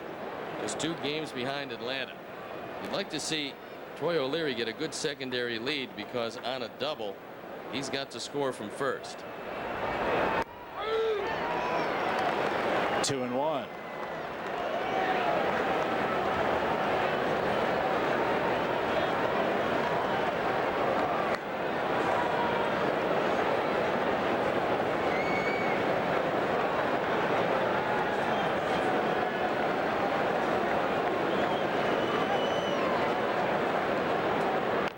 Check swing.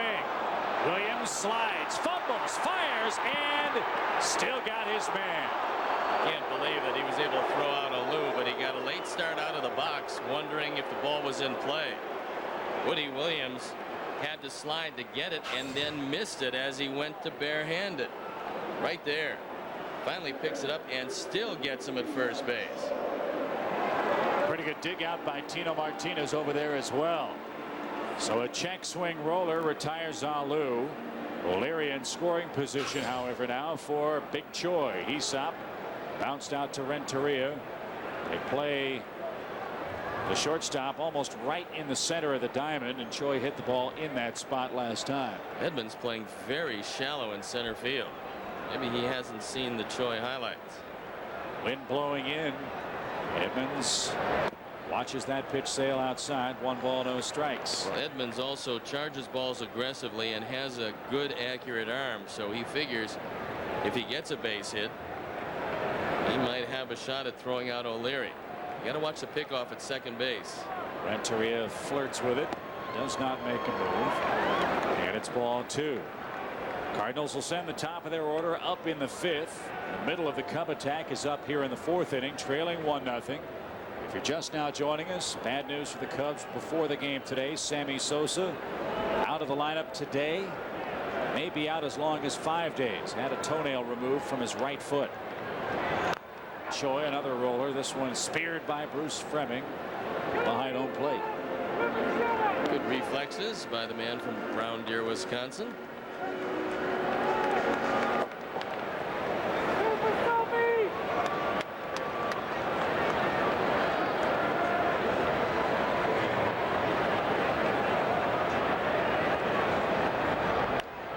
Popped up back toward us. But this is where a veteran will probably try to take advantage of a rookie who he figures might be anxious. He's even the count at 2-2. He does have first base open. You've got Corey Patterson in the on-deck circle, but the best thing for him to try to do is get Heesop out of the strike zone. Troy with very good power to left center field. 2-2. Fights it off and stays alive. Fine voice of the Cubs on WGN Radio. Pat Hughes will be our 7th inning stretch guest conductor.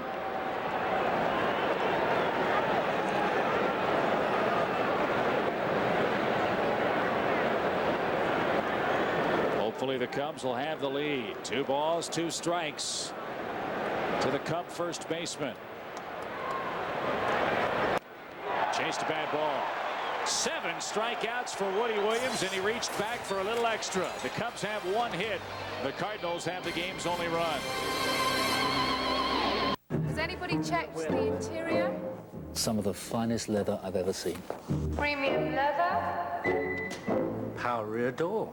Rear seat DVD entertainment system. Entertainment system? And navigation. It's a camera. It's a rear view camera. Introducing the entirely new Lexus RX 330. Putting the world on notice again. At your Chicago area Lexus dealer. Despite years of racing stock cars, motorcycles, and dirt bikes, the only ride that truly scared Bill Wilt was the short trip in an ambulance when he had that unbearable pain in his chest. I thought I was going to die, but the doctors at Gottlieb Hospital pulled me through with a quadruple bypass, and I haven't felt this good in 20 years. Gottlieb Memorial Hospital's group of heart surgeons perform some 2,000 open heart operations in the Chicago area each year. At Gottlieb, we're bringing quality to life. Chevrolet from RICCA. Rizzo Chevy, your home of $49 down, gives you Chevys for less. New Cavaliers and S10 pickups, $5,000 less. New Malibu, $5,500 less. New Trailblazer, $7,000 less. Or right now, get 0% financing for 60 months on every new Chevrolet in stock. Get into Rizzo Chevy now and get your new Chevy for less. Buy your Chevrolet from RICCA. Rizzo Chevrolet is the only place to buy.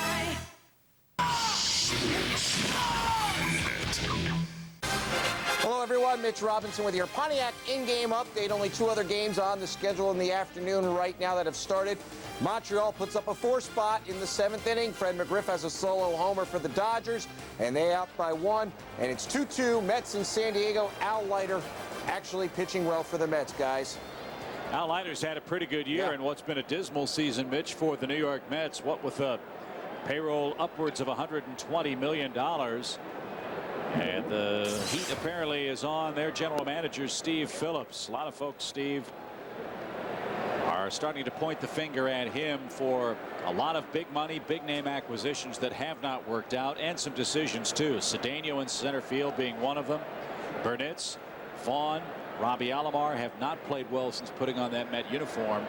And for a team that was in the World Series just a couple of years ago, the Mets are a mess. Well, they've had some problems for a huge payroll. And when you're last and competing with the Yankees for the back page of the newspapers in New York, that's a problem. Vigna swung and missed that ball, and that hit him. And Vigna's going to argue that he should get first base, but Bruce Fleming is absolutely right. He offered it that ball before it hit him, and it's a 1-2 count. Well, we told you that Kerry Wood's slider can make left-handers look foolish because they can't pick up the spin and they swing at it. Now watch Vigna. He absolutely swung at it. Now he can make a case he was trying to get out of the way, but it hit him in the left knee. And although this is a painful strike, it's a strike nonetheless. And that is the rule. If the hitter offers it the ball and swings and it hits him, tough luck. It's a very painful strike. If, of course, the ball hits him either on a bounce or without a swing, it's a hit batsman and he gets first base. And Tony La Russa doesn't argue because he knows it's a judgment call. There's nothing to argue about. And you figure if one slider was good enough, one more in this sequence somehow will be a coming to Vigna. I don't like to throw him anything to pull. I still think a fastball away is not a bad pitch. They're going away, and Vigna bounces it slowly to the shortstop. He can really run, but he is hobbling, and there's one out. When they've kept the ball away from Vigna, they've had no problems. When they've get the ball inside to Vigna, they've had big problems. And that time the fastball away was hit routinely to shortstop. Up and away, you'll get him out all day. Here's Palmeiro, 0 for 2. Day off for J.D. Drew, who has never hit Kerry Wood particularly well. Anytime you can keep him out of the lineup, you'll take your chances. Cardinals with just 1 run and 4 hits today. This is one of the best offenses in all of baseball, and as we've mentioned, the best right now in the National League. Palmeiro's been the best pinch hitter for the Cardinals this year, and now you know he's going to look at a 2-0 fastball. I would think with Pujols and Edmonds coming up, you'd give him the take. 3-0. And I figure you take until you get a strike, because you want those guys in the middle to hit with men on scoring in scoring position and men on base. 4 straight bad ones, and Kerry Wood issues his 3rd walk of the game. And now you go through the teeth of the Cardinal order. Pujols, Edmonds, and Rowland trying to add to a 1-run lead.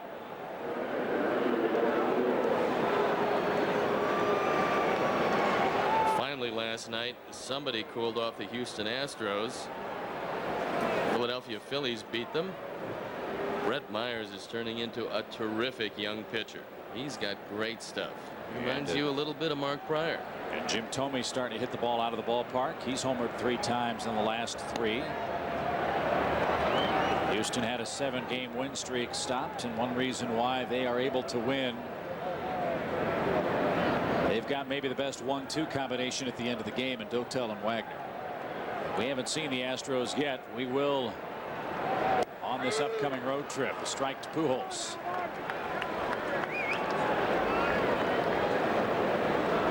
Pujols has walked and has grounded out. Double play ball would be nice. Pujols does not run with great alacrity. 1-2. I also don't think he's very fast. But yet when you take a look, he's only grounded into 2 double plays this year. Well, usually hits the ball out of the ballpark or a line drive someplace. Well, that's true. And very rarely strikes out, which is a pretty good attribute when you have the bat speed he has.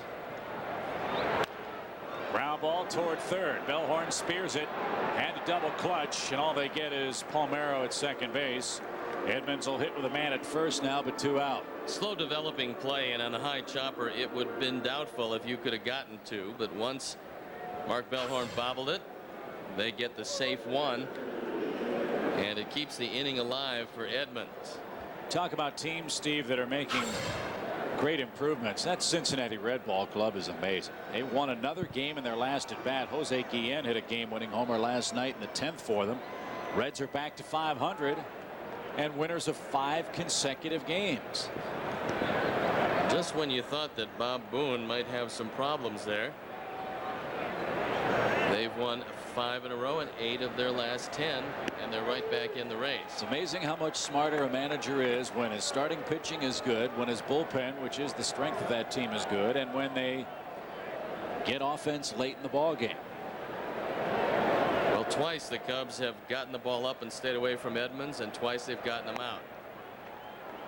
Once with the bases loaded. This is the first time.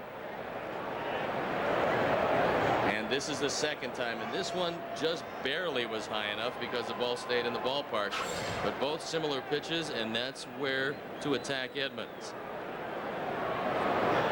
Every day the pitchers and catchers go over a scouting report for the opponent they face, and the Cubs are on the cusp of getting a very new up-to-date video scouting system downstairs, one that will enable Fast Eddie down there to burn off digital CDs of each hitter the last series they played and every pitch they have thrown to them, or every at-bat they faced them over a scheduled series of games.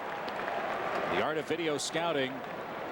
Figure with everybody carrying the laptops around in their briefcases on the road, they can put some of that idle time to good use. Well, now Edmonds knows he's been gotten twice on fastballs away. I would go to the slider. It looks like he's going to the heat.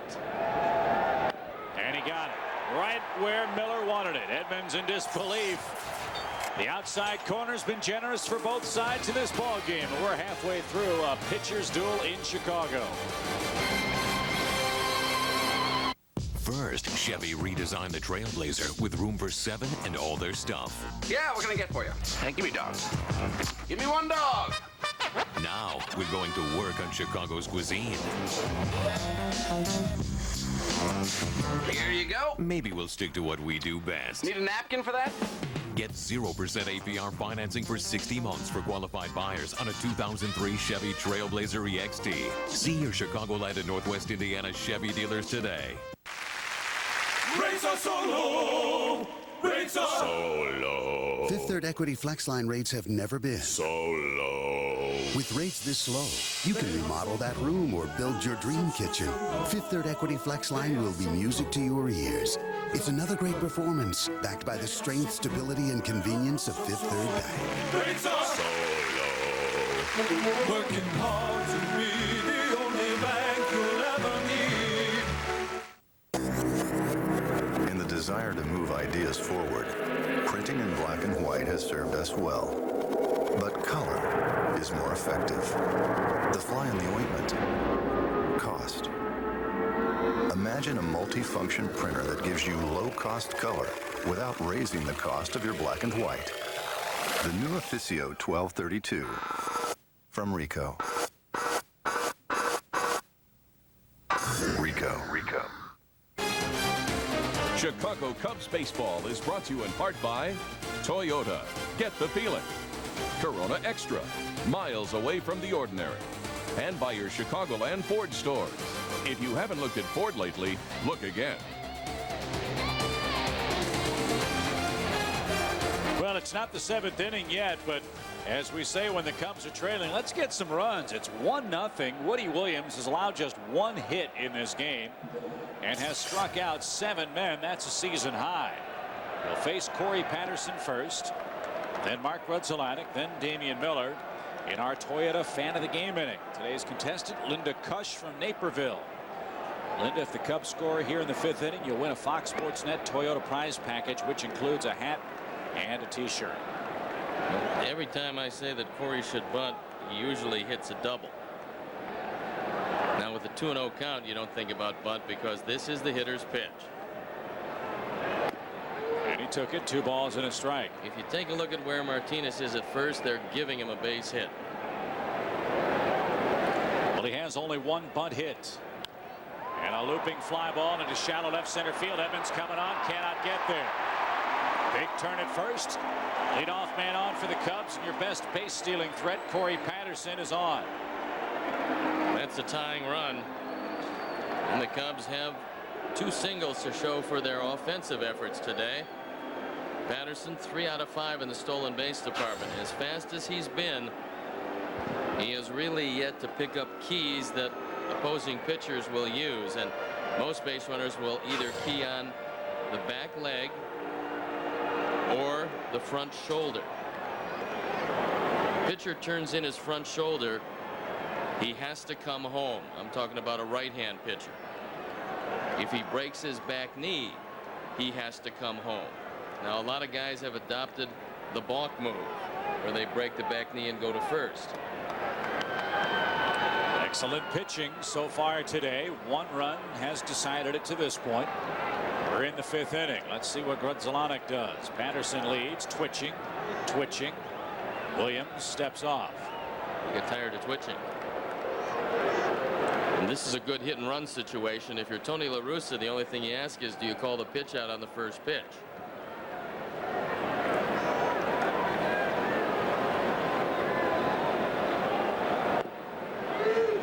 caught the corner. No balls and a strike. Steve, you've got Gonzalez 6 for his last 48.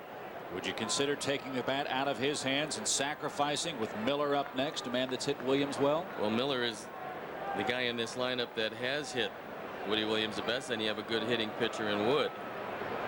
So guys don't like to sacrifice at the bottom of the order. It's not a bad idea. Ground ball, foul past third. Now you're down 0-2. Now it becomes a moot point. There are a lot of guys in this league that love to run 0-2, thinking that you're going to see something out of the strike zone and possibly a breaking pitch. I think it's a gamble because it's an easy pitch to call a pitch out. Patterson measures off his lead over at first. Williams to the belt now. 0-2 the count. Runners not moving, and it's a 1-ball 2-strike count to Mark Gonzalez. This Williams-Matheny combination, a tough combination to run against. Woody's pretty quick home, and Matheny is very quick delivering the ball.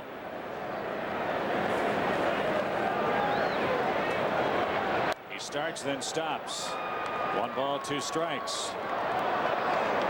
I think he might have had the green light, but he didn't think that he could get much of a jump.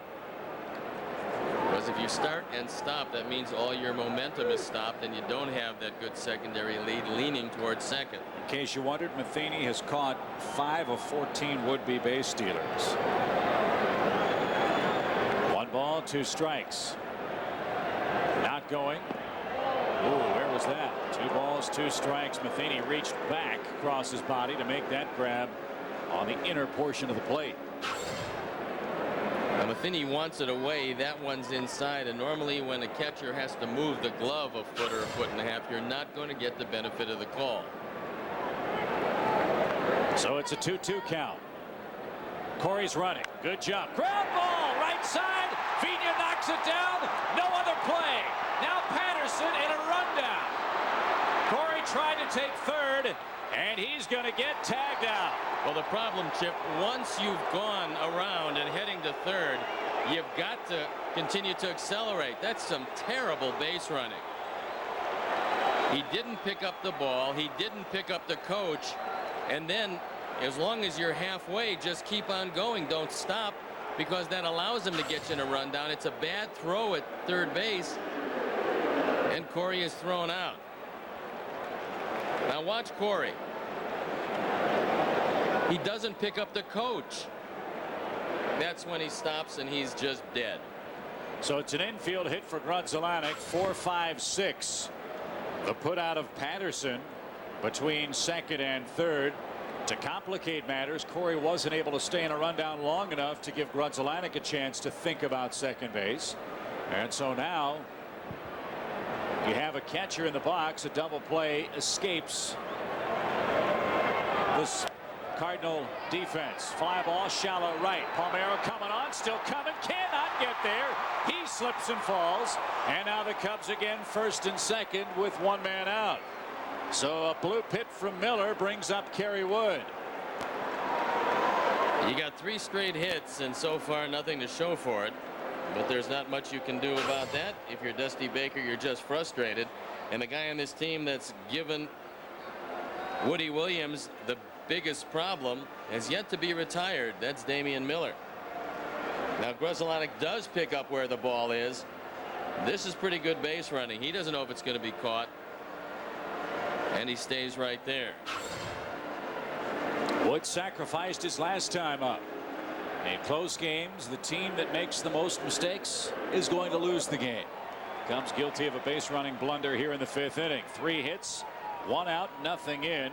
First and second with the pitcher up. Cardinals think Wood's going to bunt again. They pinch in with Rowland at third, Martinez at first.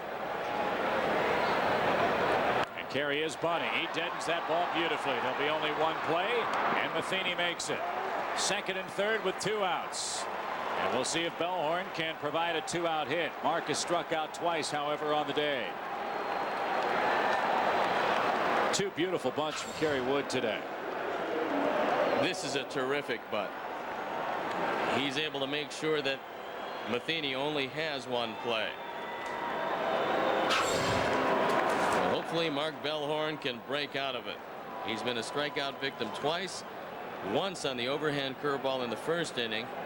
Once on the high fastball in the third inning. So he's had a nose-to-toe strike zone, and you can't hit Woody Williams that way. He'll go back to the windup now. Again, Edmonds shallow in center field. The first pitch fouled away for a strike.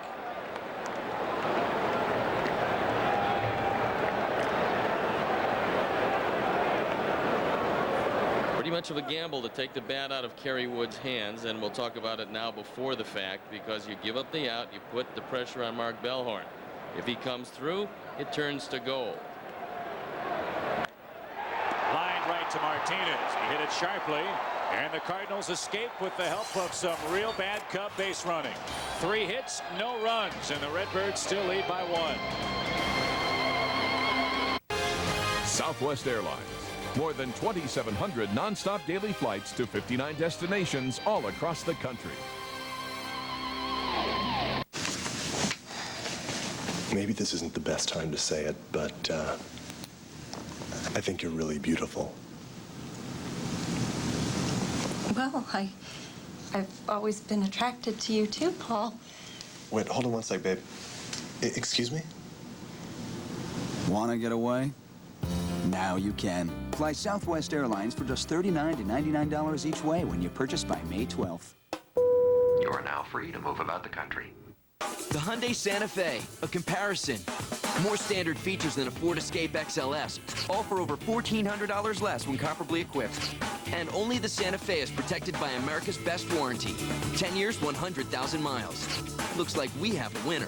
Test drive the Hyundai Santa Fe, nicely equipped for just $17,634 at your Hyundai dealer.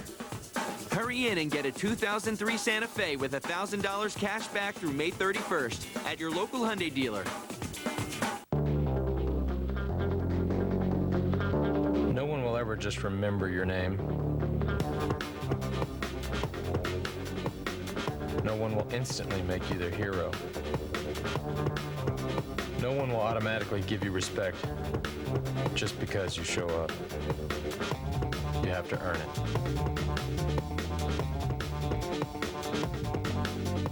Comcast, proud to be Chicagoland's new cable company.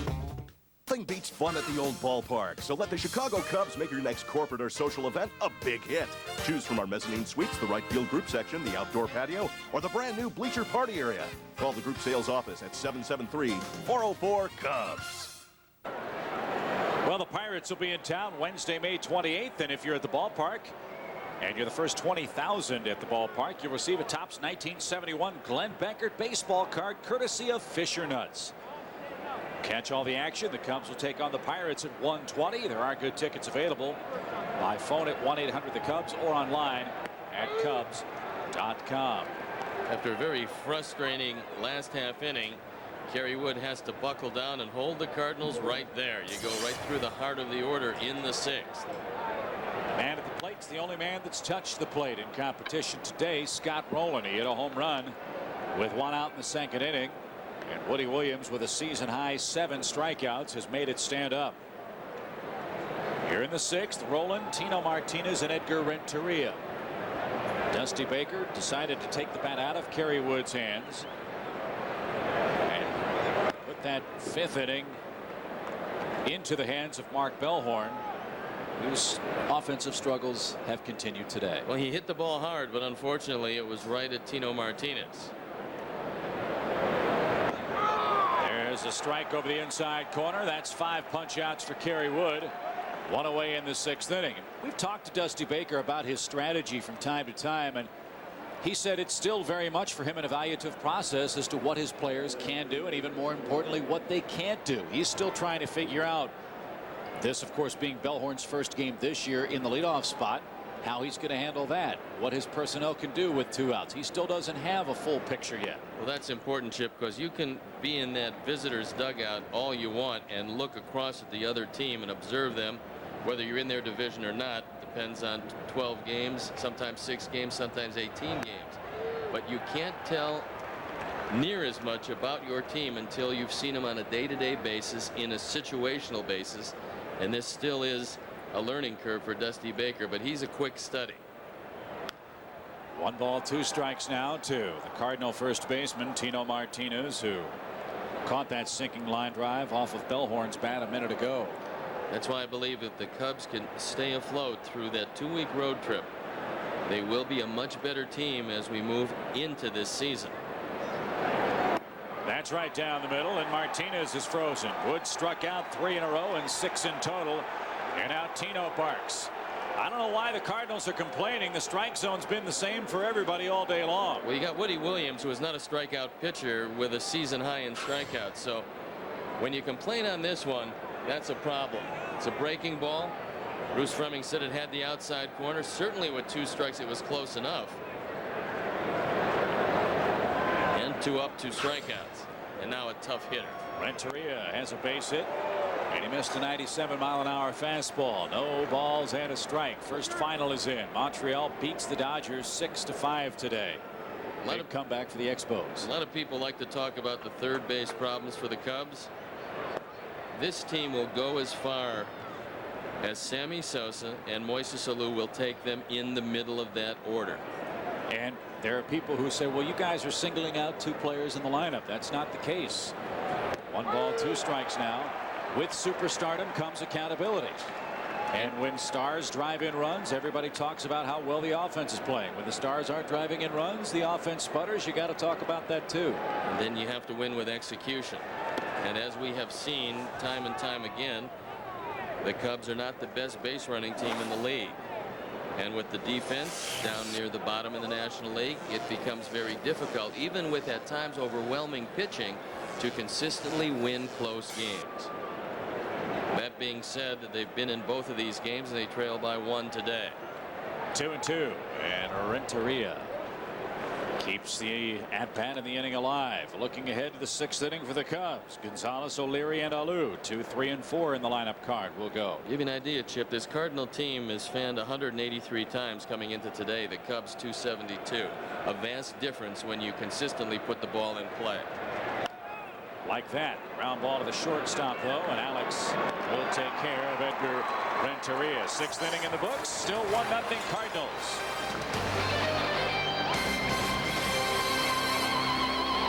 My parents just bought the only minivan to get a 5-star safety rating since I was born. So did mine. I can watch movies, and my dad says that they didn't even have to pay extra. Me too.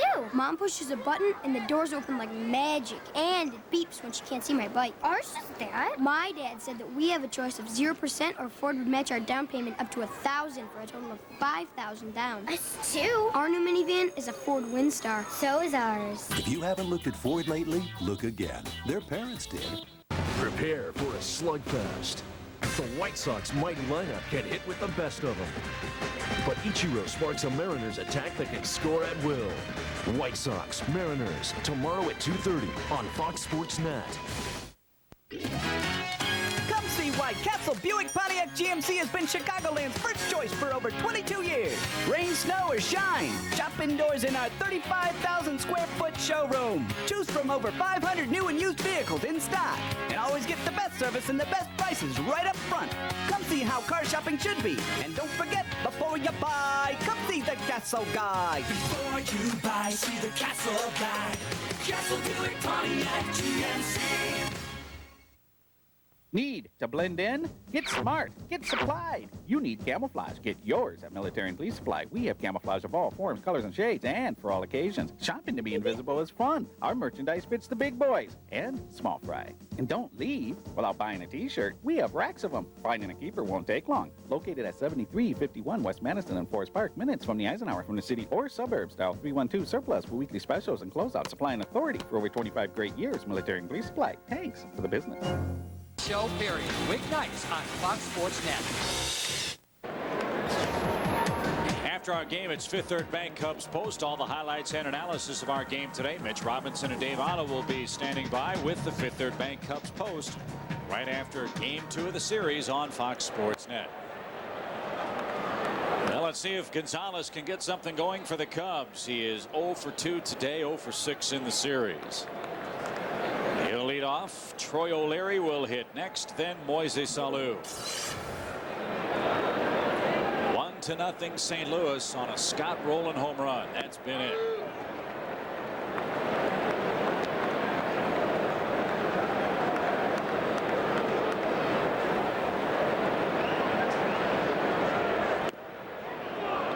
One ball, 2 strikes. That one was awfully close, and Bruce has been calling the outside corner. At this point, you have to realize that taking anything close with 2 strikes is a gamble. That one hit high in the air, center field, but Edmonds has a beat on it. Gold Glove performer for the Cardinals handles the play with ease. 1 out. You take a look around, and this is just an exceptional defense. Well, they had 4 Gold Glovers last year. Rowland, Vina, Renteria, and Edmonds. Well, the one guy that has some problems or is an average fielder is Pujols in left. But the way he hits, he can start for my team anytime. Here's Troy O'Leary. He's got a base hit today, 1 of 4 for the Cub attack. And he looks at strike 1. Kids, how'd you like to be a Walgreens celebrity bat kid at Wrigley Field this summer? Go to walgreens.com/batkids for complete details. Jason Giambi having a tough time, not only with a bad knee, but he has a staph infection in both eyes.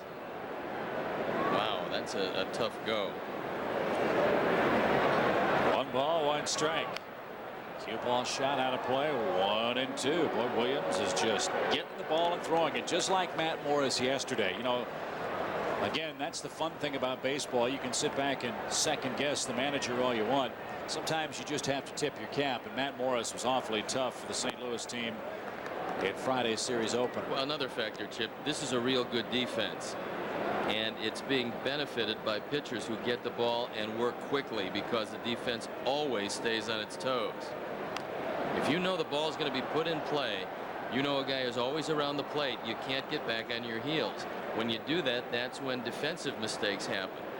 But the Cardinals know, with at least the 2 guys we've seen in the rotation, these guys are going to get it, get their sign, and throw it, and do it quickly. 2-2 to Troy. In the air again to center field. Edmonds, an easy gallop towards second base. 2 men are out for Moises Alou. Last time up was a frustrating at bat for Alou because with O'Leary on, he didn't mean to swing, but the bat just stayed in the zone too long. Almost beat the play at first, but it was an excuse me swing. Look for a better swing this time.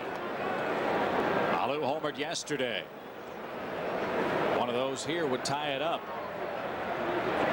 And there's a shot, center field deep. Edmonds is on his horse. He's at the wall. It is gone, and we are tied at 1. Chippy, sometimes you just know when a hitter seems to be keyed in. We saw it yesterday, and Moises Alou hit the ball very hard the first time up, was frustrated by the second at bat, and this time got one out over the plate and hit it a ton because what little wind there is blowing straight in. The guy that doesn't show a whole lot of emotion. He was fired up when that ball hit the bushes. Watch. Yes, we're tied. New life. 1-1 your score. That's only the 2nd time this year that Woody Williams has given up a home run. And a 2-out blast brings Choi to the plate. In the outside corner, good enough. 0-2 is the count.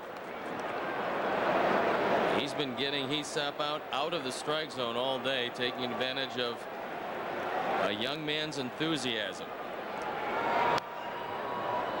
And Sammy Sosa said in spring training he hasn't seen a young hitter be able to adjust from at bat to at bat like Hesop Choi in a long time. He'll have to do a lot of adjustments against a very crafty Woody Williams. So Alou has homered 2 straight ball games. The shot here ties the game.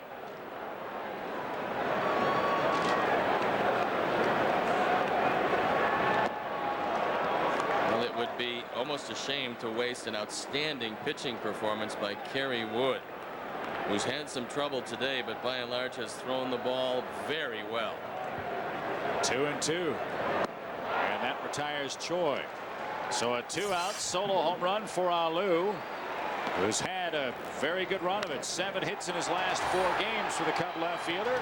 We're tied heading to the 7th.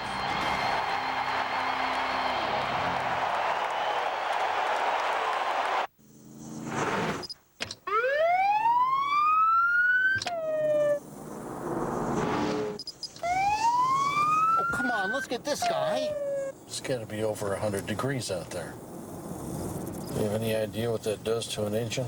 Need a motor oil for hot temperatures? We developed one. Pennzoil Synthetic resists thinning to protect engines in hot summer conditions. Pennzoil, we're driving protection. Now at Pep Boys, buy a case of Pennzoil motor oil and get a free bottle of the Outlaw.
Inside the world of extreme sports, each and every weeknight. 5, 4, 3, 2, 1, weeknights on Fox Sports Net.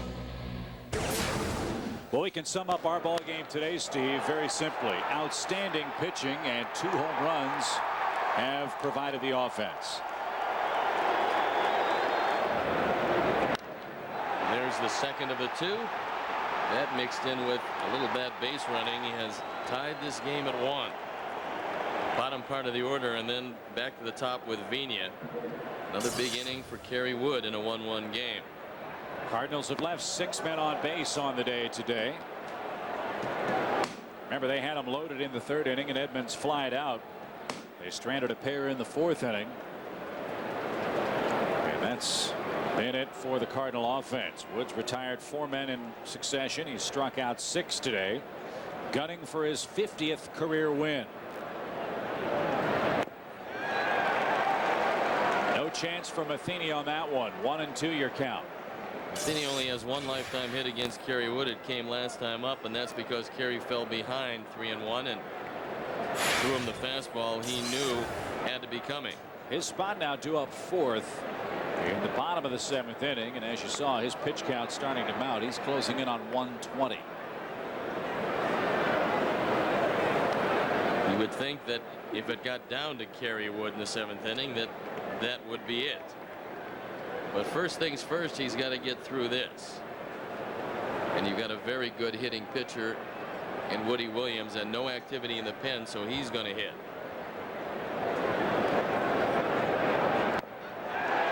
There's your 7th strikeout.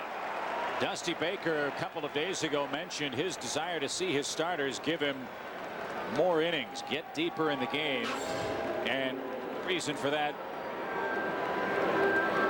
is twofold. One, young guys need to learn how to pitch late in games and figure out how to pace themselves. But secondly, from a team standpoint, you can't be in the bullpen every day with 1 off day until the 30th of May. Well, here's one of the factors, Chip, and that we saw yesterday with Zambrano, who's also very young. Kerry got 2 quick outs in the 4th inning, but couldn't close the door until Woody Williams came up, so he gave up a hit to Renteria and a hit to Matheny. They've got to limit their pitches early in the game to have some strength late in the game, because you can't get up to 130, 135 pitches and expect to be completing games when you head into the 9th inning or even 8th inning with that kind of pitch count. Well, if you think of the way this staff is comprised, perhaps the best control pitcher on the staff is Mark Pryor. He is, of the 5-some, the most economical of them.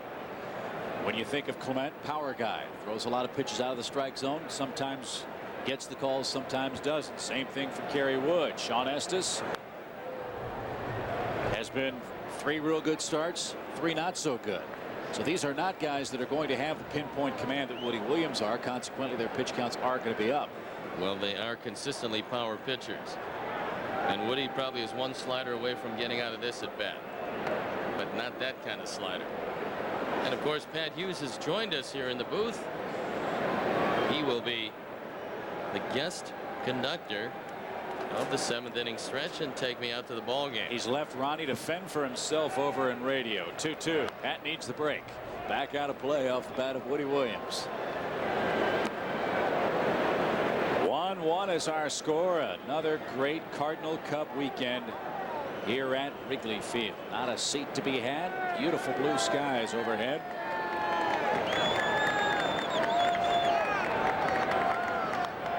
And Williams, a former shortstop, not going quietly. He's never beaten the Cubs, has Williams. He's 0-3 against him lifetime. Kerry Wood still has 1 slider in the bag that if he can get over the plate, he'll get him.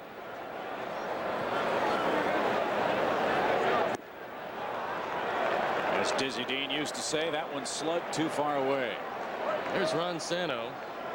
Fortunately, Andy Mazer in the booth, or Ronnie would be jumping out of the booth at this point.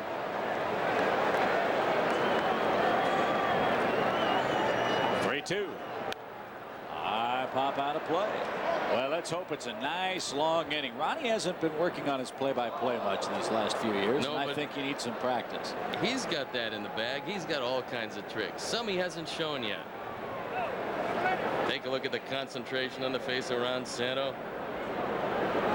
That perpetual smile, never getting excited. And he's wondering, what are they saying about me now? 3 balls, 2 strikes. He knows it's coming. The payoff. Back out of play. Well, Kerry Wood's getting frustrated because Woody Williams is giving him a real tough time, and there it is. That is the handsome visage of the coach. Now the coach is going to retaliate with one of my baseball cards. That's beautiful. Well, that is a good-looking shirt. Popped up right side. Who wants it? It'll be Aesop Choi.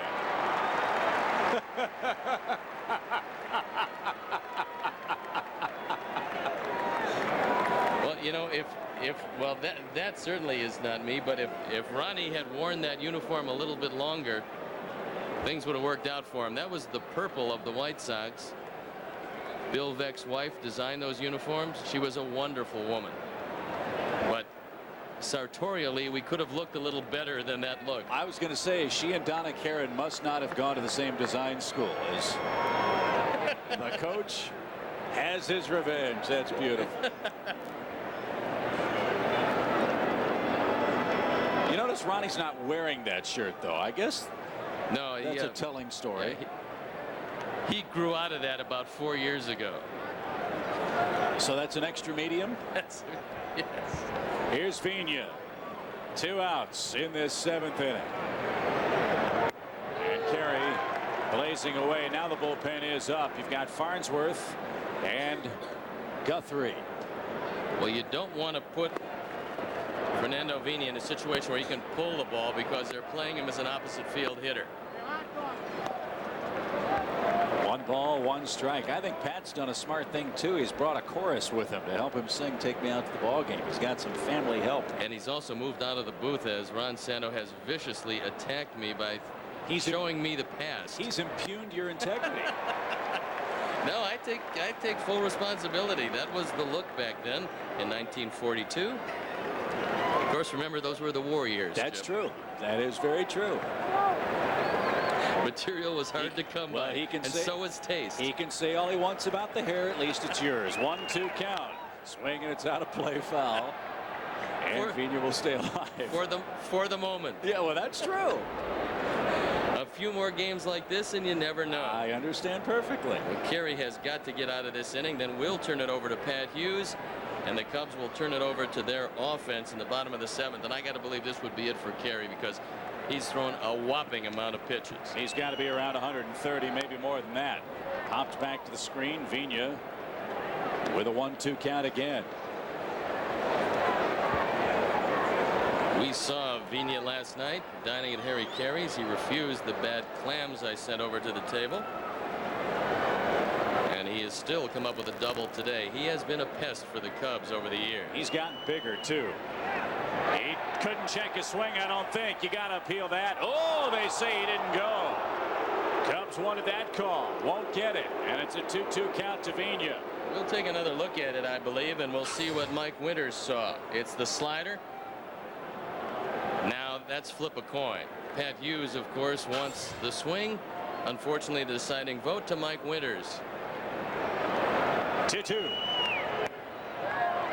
Well, here I'd like to see him throw a fastball away. If he keeps it up, he'll get the out. It's a very risky slider situation because you can't allow him to hit the ball in the gap. They play him to left center. 3-2 pitch, hits it. Not what you were looking for, and again the thought process wasn't particularly good because they wanted it inside. Mary Weinberg, the fine Cardinal trainer, is out to take a look at Vigna, who gets popped from Kerry Wood in a tie game. And you know, Tony La Russa has always been an old school type manager. Well, he can't believe at all that Kerry Wood has thrown at him, not putting the go-ahead run at first base. But here's the thing. Vigna got hit earlier in the game on a ball he swung at. Now he gets hit and winds up at first base. And of course, Kerry Wood leading the National League in hit batsmen. But this is one of their faster base runners. And now Tony La Russa checking with him to see if he can indeed run.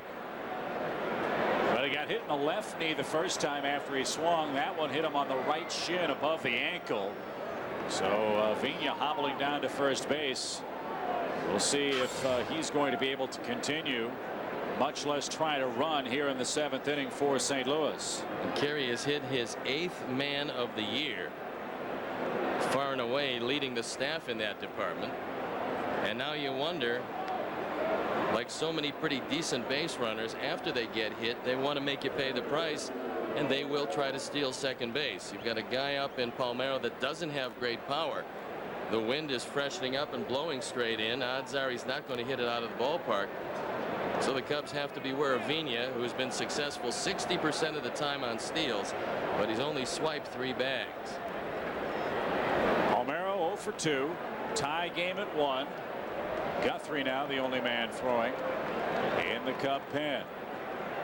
Rolen and Alou are the 2 men that have homered today. That's accounted for all of the runs scored.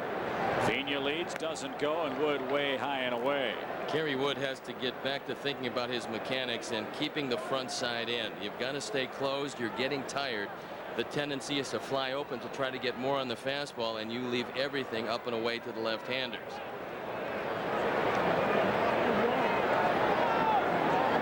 One ball, no strikes. Launched out of play into this huge crowd in Chicago. 1-1 your count. Chippy, you got to end it here because you don't want to get to Pujols or Edmonds. And that's who's lurking in the on-deck circle, one of the best hitters in all of baseball. You want to get in that Cardinal bullpen as soon as you can. But Williams has been real tough for St. Louis. 1-1 pitch. Now he's got him set up. 1-2.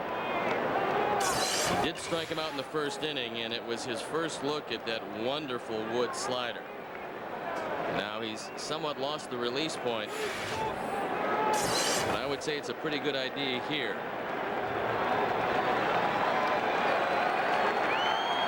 The 1-2 off his thumbs, and foul past Dave McKay, fine first base coach with the Cardinals, a member of the Canadian Athletic Hall of Fame.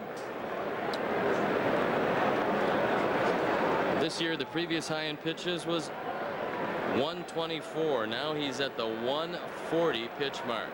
Here's another slider, and he swung at it. Absolutely. Yes, he did. First base occupied. They'll make him throw the ball anyway. Choi will step on the bag, and finally it's time to sing. Kerry Wood has his 8th strikeout. Let's welcome Pat Hughes for Take Me Out to the Ball Game.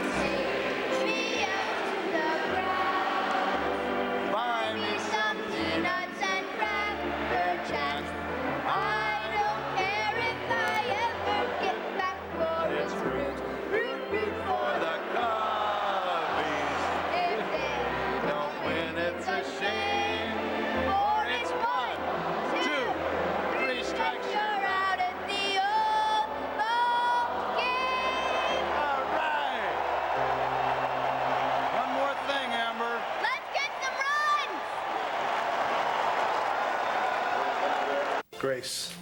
Cubs baseball is... It's a ball into the right field corner. The first pitch of the inning. Palmeiro has trouble. Corey to third. Safe. So there's your go-ahead run. A leadoff triple for Patterson, the third three-base hit for him of the year. And there's nobody out in this seventh inning. Corey Patterson had that play in front of him, and he knew when he rounded first base that he was going for 3. 141 pitches later, there's no doubt that Kerry Wood will leave this game. This is a sinker away, and Patterson takes it right down the line past Martinez. And there goes Patterson off to the races. He's got great speed. He knows right here you don't have to pick up the coach. He can make it into third easily. The 8th career triple. And Sammy Sosa's just gone on the disabled list. And he'll be lost for 15 days.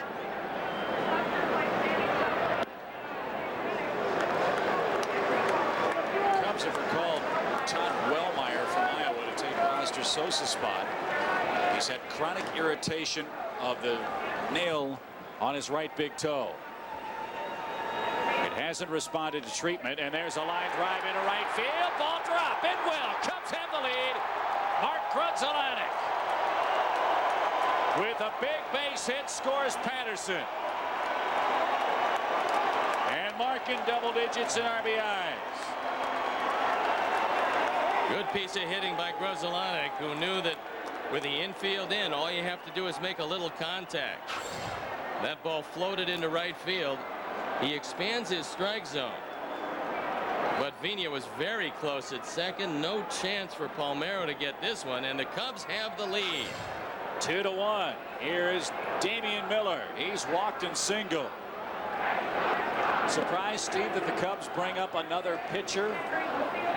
Yes, they have a 14-game stretch without a day off coming up on the road, and then 3 more after that here at home. Yet this is a team that's offense has had some problems.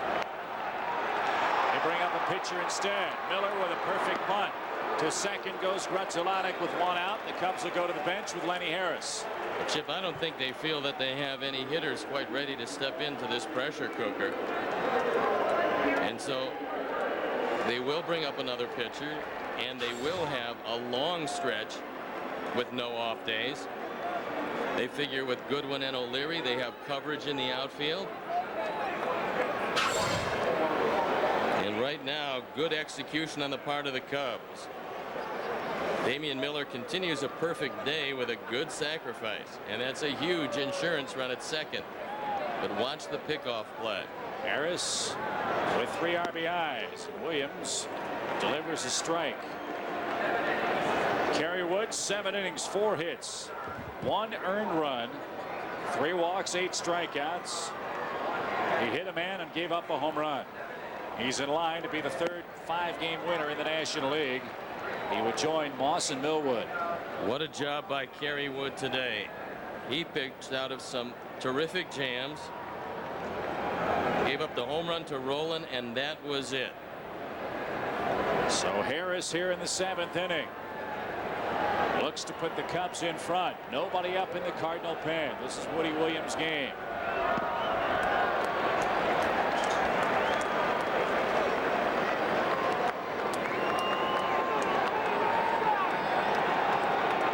Cardinals do not have much faith in their bullpen. At least not right now. They have had huge problems down there. Cardinals entering this series 2-9 in 1-run games, 4-5 in 2-run games.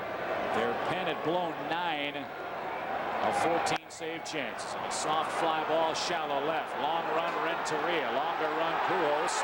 Renteria cobbles it up.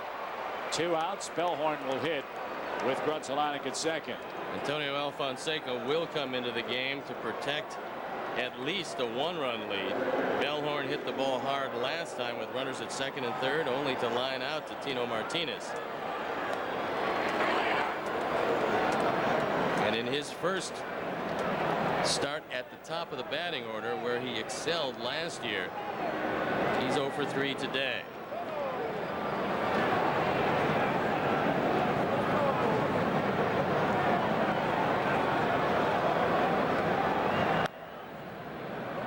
And it's been breaking balls early in the count, then fastballs out of the zone and breaking balls out of the zone that have gotten Bellhorn. When you're struggling, everything appears to be a strike, and you have that same nose-to-toe strike zone. Base high fastballs, you can't catch up to them, and then breaking balls in the dirt, and of course that doesn't get you much mileage. 0-1. Fastball right down the middle. 0-2. Big problem again when you're struggling is you take fastballs that are hittable, and that one had a good portion of the plate. Even though Matheny wanted it outside, the whole ball was over the inner portion of the plate.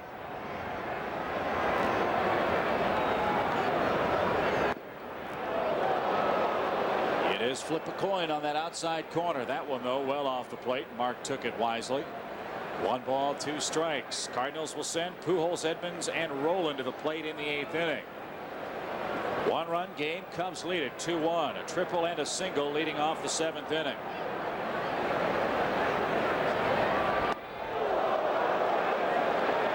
Well, you've got first base open. I don't think you want to get to Gonzalez, and you would think that he would throw him the curveball and keep it away. This is when you have to shorten your stroke, because all you need is a looper. Pujols will not be able to throw anybody out from left field, and Palmeiro is so deep that he probably won't be able to throw him out from right field. 2 balls 2 strikes. Woody Williams has 9 punch-outs, but he has surrendered the lead. A Patterson triple, a Gonzalez single puts the Cubs in front with 2 innings to play.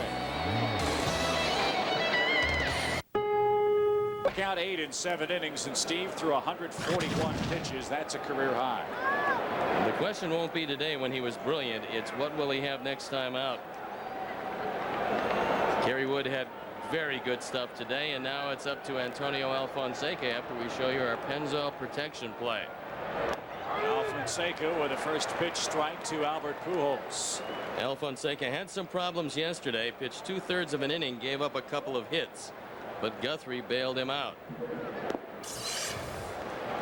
1 ball 1 strike. More activity in the bullpen. It's Mike Remlinger now. Moments ago, Sammy Sosa placed on the 15-day disabled list with a right toe problem. Cubs have called up Todd Wellmeyer. We'll tell you about Wellmeyer in a second. 1 man down. Wellmeyer was a 4th round pick of the Cubs in the year 2000. Big kid, 6'3", out of Louisville, Kentucky.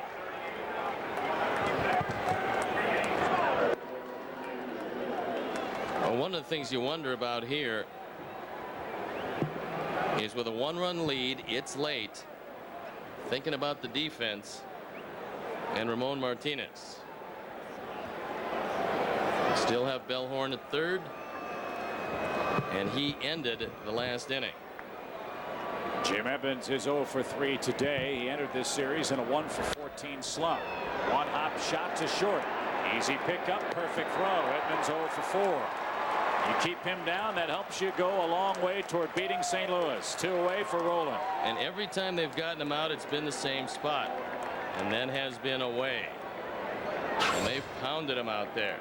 Good play by Gonzalez. 1 hitter to dodge, and then you've gone through the middle of the order. This is still a very good order at any portion, but you've gotten by the middle. Inside corner strike to Scott Rolen. Whatever you do, keep it down. You've got to keep him in the ballpark. He is the lone run on his homer in the 2nd.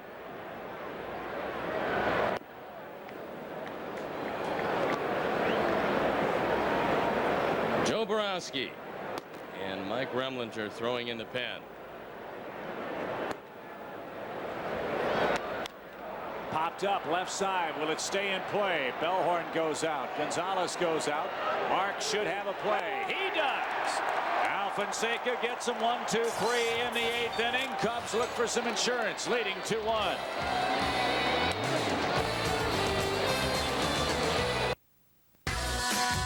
Robinson with your in-game update out to Montreal. Dodgers in town to take on the Expos. Fourth inning. Fred McGriff, his 5th homer of the year off Javi Vasquez.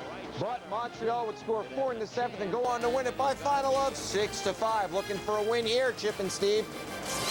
Indeed, indeed, Mitch. 8th inning rolls around. Cubs have a 2-1 lead, and the 2-3-4 hitters are up in the 8th inning against Woody Williams, who's thrown a gem. He's struck out 9 today. And there's a base hit to left field. That's 8 Cub hits. Pujols playing almost on the warning track and no chance to catch up. Pretty good throw into second base that time with some mustard on it. That elbow might be feeling better. Insurance run aboard in the 8th inning for Troy O'Leary. This is a huge game for the Cubs. They know the road to the playoffs will eventually go through St. Louis. They lost a tough ball game yesterday. You got Joe Borowski throwing in the pen. He'll come in to what he hopes will be a little more comfortable situation. The Cubs have a 1-run lead, looking for more, and for the first time the bullpen up and going for the Cardinals. O'Leary walks up to bunt and takes the ball. I think that's Steve Klein, the left-hander. And it's Kiko Calero. And they used him to try to close one game. It didn't work out very well, as the Cardinals have some pretty good setup men, but they've been asked to try to close the door, and that's a tough thing to do for guys who aren't used to it. And to make matters worse, because no one's been able to step up and consistently get the job done, Tony La Russa has had to use several different guys in the 9th inning. Steve Klein, Calero you mentioned, Facero, Cal Eldred. They've gone pretty much through that entire bullpen trying to find somebody to step up and bridge the gap between what they have now and getting Isringhausen back, which may not come till June. Well, the Cubs have had one break in that department, and that is the man throwing in the bullpen, Joe Borowski, who's been a godsend so far. And if he didn't step up with the loss of Al Fonseca, the Cubs would be in a world of difficulty. But Joe Borowski, when handed the ball, has gotten the job done consistently. And with that being said, he will close until he shows them that Al Fonseca should go back to that position. Right now, Al Fonseca content to set up. He was a closer last year. Borowski will continue to close. In this game, you ride the hot hand. 1 ball, 1 strike to O'Leary. Cubs by a run. Alex leans, does not go, and it's high. Ball 2.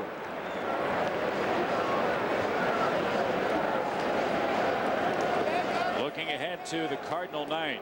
Tino Martinez, Renteria, then the catcher, then the pitcher spot. Cardinals have J.D. Drew lurking on the bench from the left side, remember. Alex 0 for 2 in stolen bases. Short lead, not moving. 2-2. With Moises Alou swinging the bat real well. He's had 2 very hard hit balls against Woody Williams. You would think that depending on the resolution of this at bat, they would go to Calero against Alou. Last time he took Woody out of the ballpark, just the 2nd home run he's surrendered this year. Decision time. 3-2, nobody out. I wouldn't send him. I don't think that he's overly fast, and I know Matheny has a terrific delivery. And I don't know if you want to risk the strike him out, throw him out, but Dusty has the lead. Let's see if he rolls the dice. Williams a check of the runner now. The 3-2 pitch. He is going. Pitch bounced hard to Vigna. He'll go to second. In time, they still got the double play.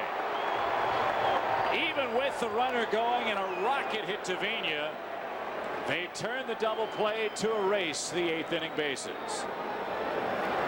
This double play combination is just about as good as it gets in this league. He gets it there in time. You can't get a piece of Renteria, and then it's easy. After the pickup, the hurried throw, it was a good one. Talked to Jose Akendo, the third base coach, and he said these 2 guys maybe the best since Tommy Herr and Ozzie Smith as far as the Cardinals are concerned, which were state-of-the-art double play combination. Alou hits another shot to left, but Pujols is there, and the sinking line drive ends the 8th inning. A 1-run Cub lead. 2-1 as we go to the 9th. Baseball is brought to you in part by Southwest Airlines. More than 2,700 nonstop daily flights to 59 destinations all across the country. Hyundai. When your car comes with America's best warranty, you win. Hyundai. Comcast. Proud to be Chicagoland's new cable company. And by your Chicagoland Pontiac dealers. Well, it's Dusty Baker and Tony La Russa locking horns. Dusty named Tony as one of his coaches for the All-Star game at Comiskey Park. And Tony really respects Dusty Baker, a man he managed in his final season as a professional player. And here we go to the 9th inning. Joe Borowski on to try to save it with one defensive change. Ramon Martinez is in at third. Borowski looking for save number 7. Got Martinez, Renteria, and possibly Matheny or a pinch hitter. And Borowski has controlled the outside corner all year long. Just missed that time. Martinez has had good luck against Joe. He's 2 for 2 lifetime. One of those hits a double. 1 ball, 1 strike. 2-1 Cub lead in the 9th. Just great pitching today from Kerry Wood and Woody Williams of St. Louis. There are big games just about every month of the season. I know it's early, but this is a very big game for the Cubs to win. Even the series, you win a 1-run gut wrencher at home, and you do it without Sammy Sosa, who you won't have for 2 weeks. And you also hold on to first place and serve notice to the Cardinals, who won 12 of 18 games against the Cubs last year, that this is a completely different Cub team. You see the Cubs atop the division, where they will stay with 3 more outs. And the flag changers have been busy because the Central Division has been flip-flopping beneath the Cubs the last week or so. Tino goes out of the zone. 1 up, 1 down here in the 9th.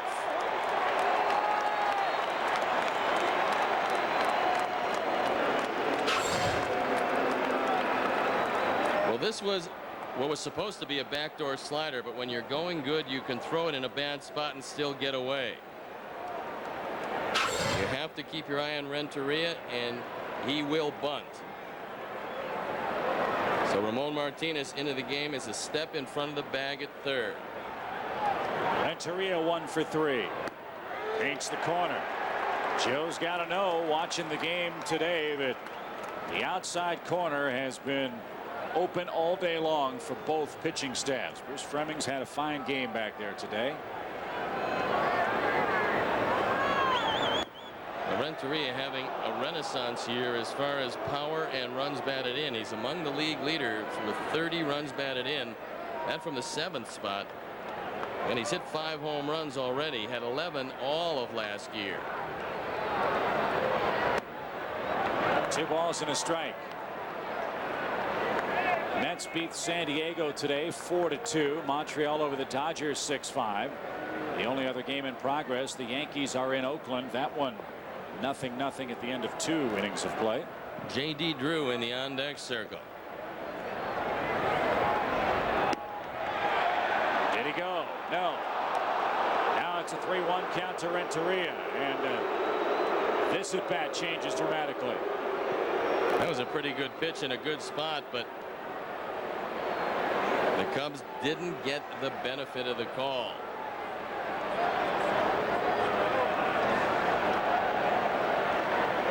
Dangerous pitch to Renteria. 3-1 count. Tying run is on with Drew coming up for Matheny.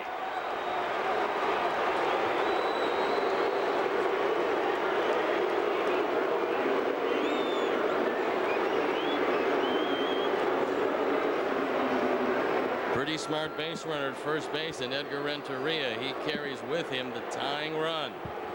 Cardinals have Wilson Delgado, a switch hitter, along with Cairo, Perez, and Marrero available today. J.D. Drew 2 for 5 with a home run and 1 driven in as a pinch hitter. And 0 for 3 against Joe. Runner at first. Pitch outside corner. Good one. Strike 1. Drew started yesterday, and the only time they gave him anything middle in, he hit a home run in the 8th inning. And that sealed the deal as far as the Cardinals were concerned. Didn't get get the call that time. Evens up the count. 1 ball, 1 strike. You got Miguel Cairo, a former Cub, in the on-deck circle.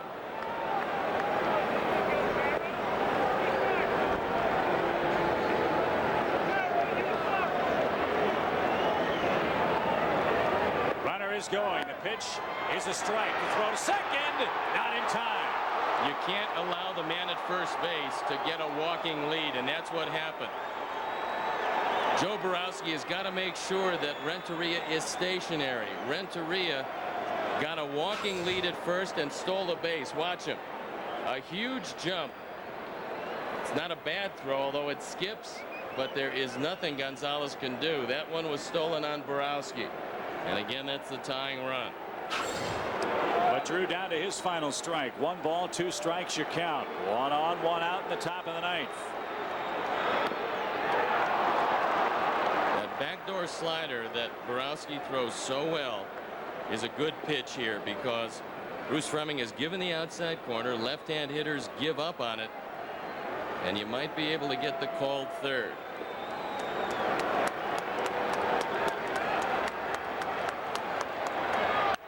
Line drive, base hit up the middle.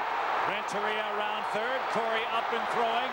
Choi cannot cut it off. No advance. Game tied. J.D. Drew with an RBI single. And the stolen base comes back to haunt you, because without the stolen base, Renteria's at second. Now the game is tied at 2. And from one of the few times this year, Borowski has failed to do the job. Again, in a tight game, little things mean a lot. A walking lead turns into a steal. A base hit ties it up. And now Cairo with a long look down. They've got Vina on deck. Will Cairo be bunting here? We shall see. Drew drives in his 6th run of the year, his 2nd as a pinch hitter. And so the job of Kerry Wood goes for naught.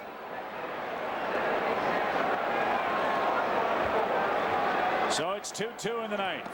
And Miguel Cairo looks at the ball. Cairo 0 for 8 as a pinch hitter.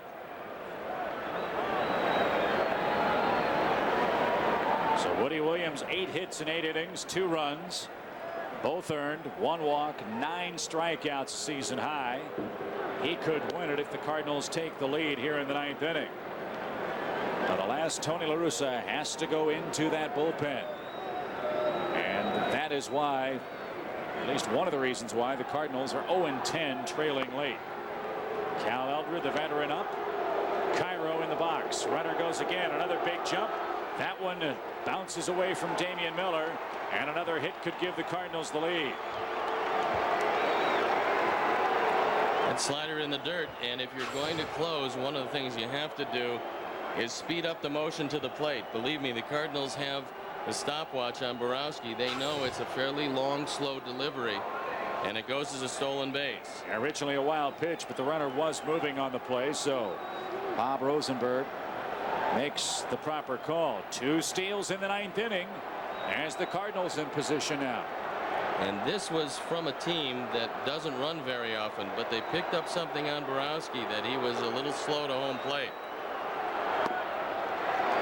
2 balls and a strike to Cairo.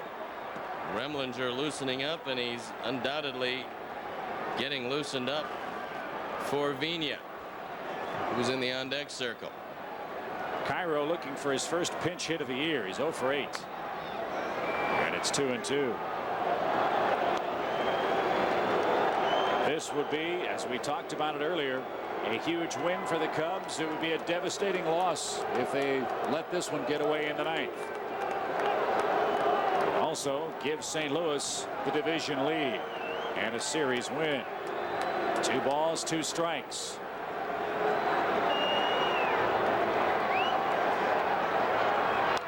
Off his thumbs. He swung at ball 3. There's a break. Martinez at third puts the squeeze on that. That'll take a 2-out hit from Vina.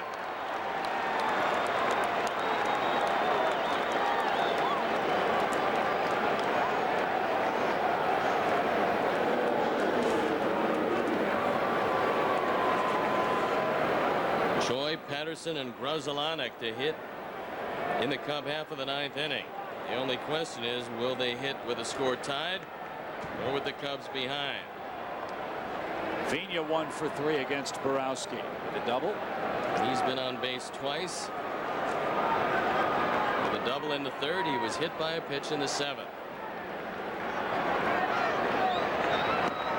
There's the back door. It's open this time. Well, if you stay away, and if the base hit is to left field, if there is a base hit, that's your only shot at throwing out Drew at the plate. Cubs have gotten him out away, and they've gotten hurt inside.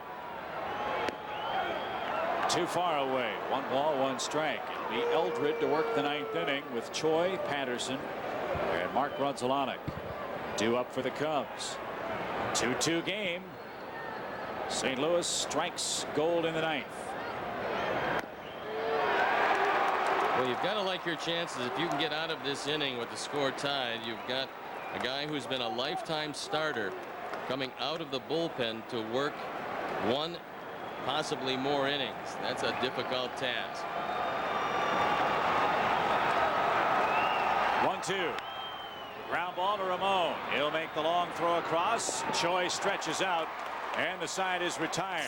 In that 9th inning, 2 stolen bases were key. It helps the Cardinals tie it up.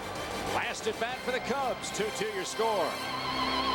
It's my job to help families in times of crisis, save lives, because another family is waiting. Kate explained my daughter could save lives. My mother could save lives. I explain that these families can give the gift of life. And that helps me heal. Some good could come from this. To be an organ donor, you have to tell your family. Tell your family. Tell your family. Tell your family. So life. So life can go on.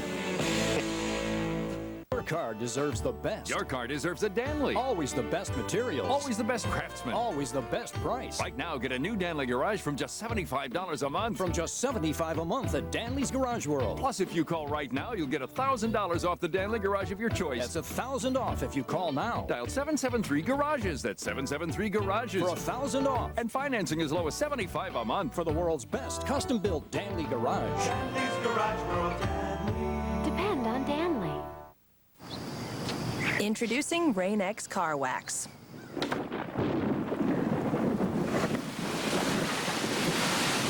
Wrigley Field, it's a 2-2 game as we head to the bottom of our 9th inning. Aesop Choi, Corey Patterson, and Mark Gonzalez are coming up. A couple of changes for the Cardinals. Eli Marrero is behind the plate, and veteran right-hander Cal Eldred, back off arm surgery a couple of years ago, goes to work today. Well, this is like a closing situation, and Eldred, who made this team as a non-roster player, comes into this one 2-0. The ERA 4.26, on for the 12th time. He's given up 15 hits in 12 2/3. The control has been pretty good, but he has given up 3 home runs. So Eli Marrero and Eldred make up the new Cardinal battery. And we'll see what the Cubs can do. 2-2 game, bottom of the 9th inning. Remember, the Cardinals have lost 7 times in their opponent's last at bat this year. They entered play today 18-16. Opponent's batting average at 306, a pretty high number. The guys who are used to starting usually try to get ahead with fastballs early in the count. Aesop Choi 0 for 3 today. And Eldred jumps ahead of him. Eldred's allowed only 1 run with 12 strikeouts in the last 12+ innings he's worked. Made the Cardinal team as a non-roster player. He had a 10-win season going for the White Sox in the year 2000. Then he hurt his right elbow. And a bad break for Choi. Couldn't get out of the way, and he's down 2 strikes. Choi's never seen him. Patterson has never seen him. Gonzalez has seen him. He's 4 for 9 against him. No balls, 2 strikes to Aesop Choi. And the big South Korean stays alive.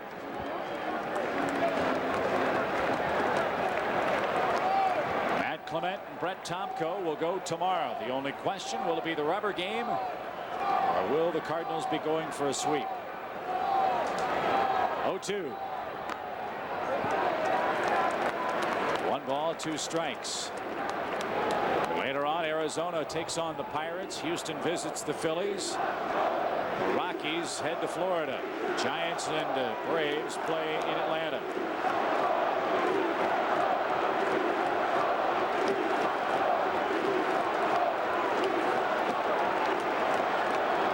Here's the 1-2. Ground ball right side. Tina Martinez gets the Sunday hop on a Saturday afternoon. 1 up, 1 down.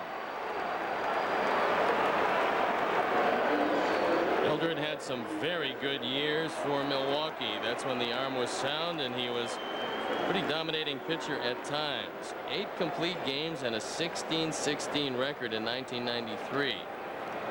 The latter years of his career have been marred by injury.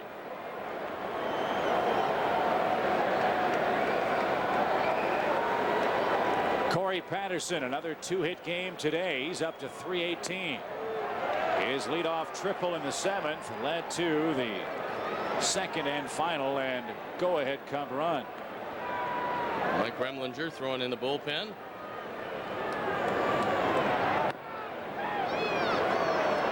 ball, 1 strike.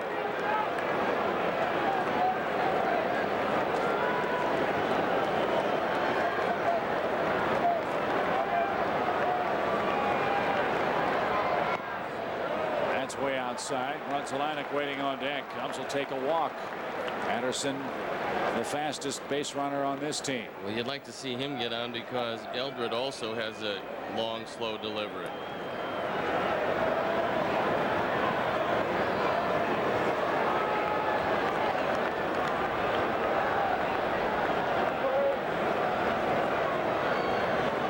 Two balls and a strike. Let's see if Corey can make Eldred pitch to him. Well, you get one out over the plate here, and this is a great hitter's pitch.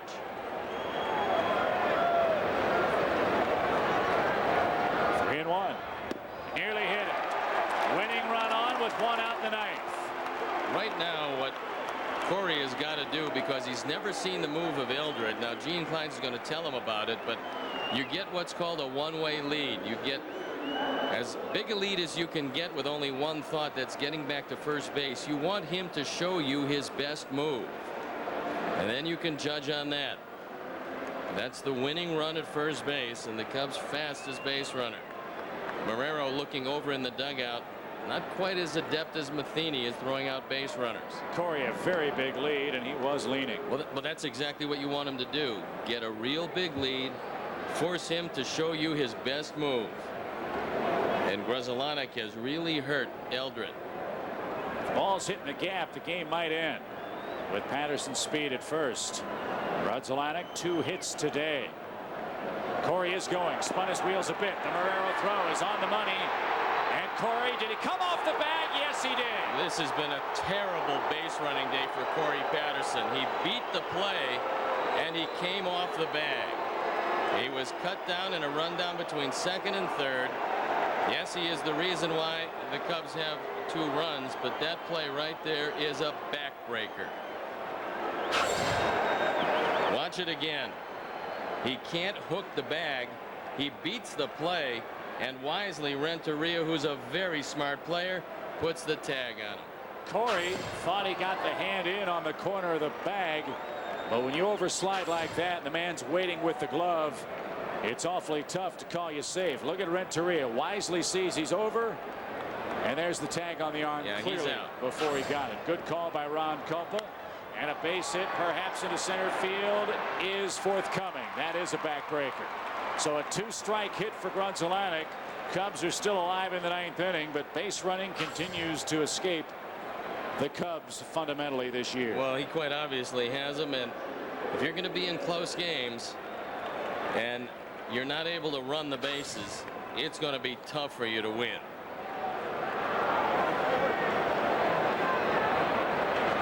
Well, let's see what Damian Miller can do. And it was a caught stealing for Patterson. Perhaps he never really had possession of the bag, that's why, but he clearly beat the play, but he couldn't hold on. You're you're going to go in that hard into any base, you have to find some way to hook the bag, and usually it's with your hand. 1 ball, 1 strike as we approach 4 o'clock. Ramon Martinez will be the next Cub hitter should Miller reach. Damian has walked, singled, and sacrificed. All in all, a very good day behind the plate and at the plate. We're 2-2 in the 9th.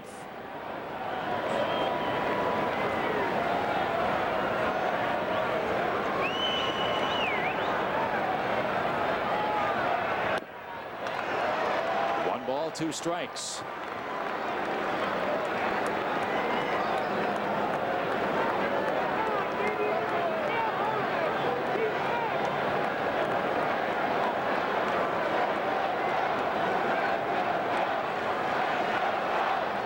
Comes the 1-2. Bruce Fleming looked like he was just about ready to raise the right hand, and in the end that one just slipped off the corner. Watch it again. Marrero wants it away.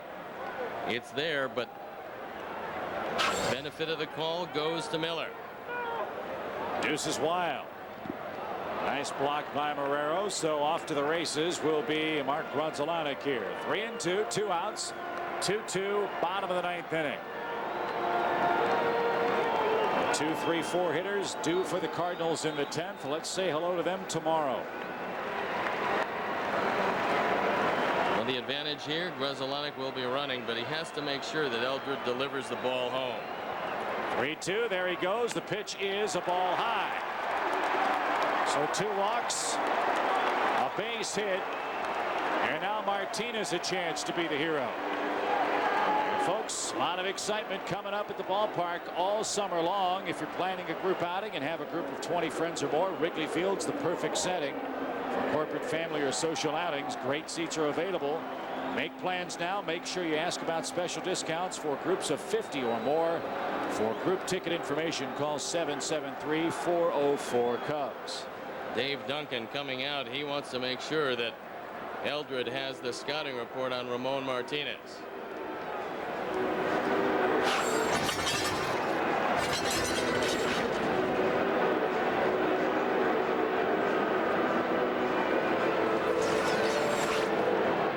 Eldred has never faced Martinez. Ramon has come through with some big hits for the Cubs. Remember, Edmonds has a very good arm in center field, but base hit there with a pitcher's mound between you and the throw, it's going to be tough. Ball 1 outside. Tom Goodwin would bat if Martinez reaches and the game doesn't end. Borowski's spot is due up next.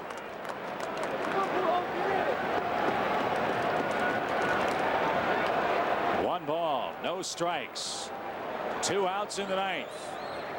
Nearly hit him. Ball 2. Nobody up in the Cardinal pen. Well, these 4 infielders know that they've got to dive on anything to make sure it stays in the infield.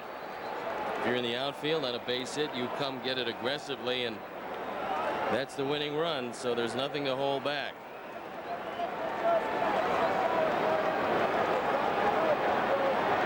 Two balls, no strikes. Nearly hit him, and that's called a strike. I don't think Ramon can believe it. Bruce Fleming calling a pitch on the inside corner. Wow, that wasn't even close.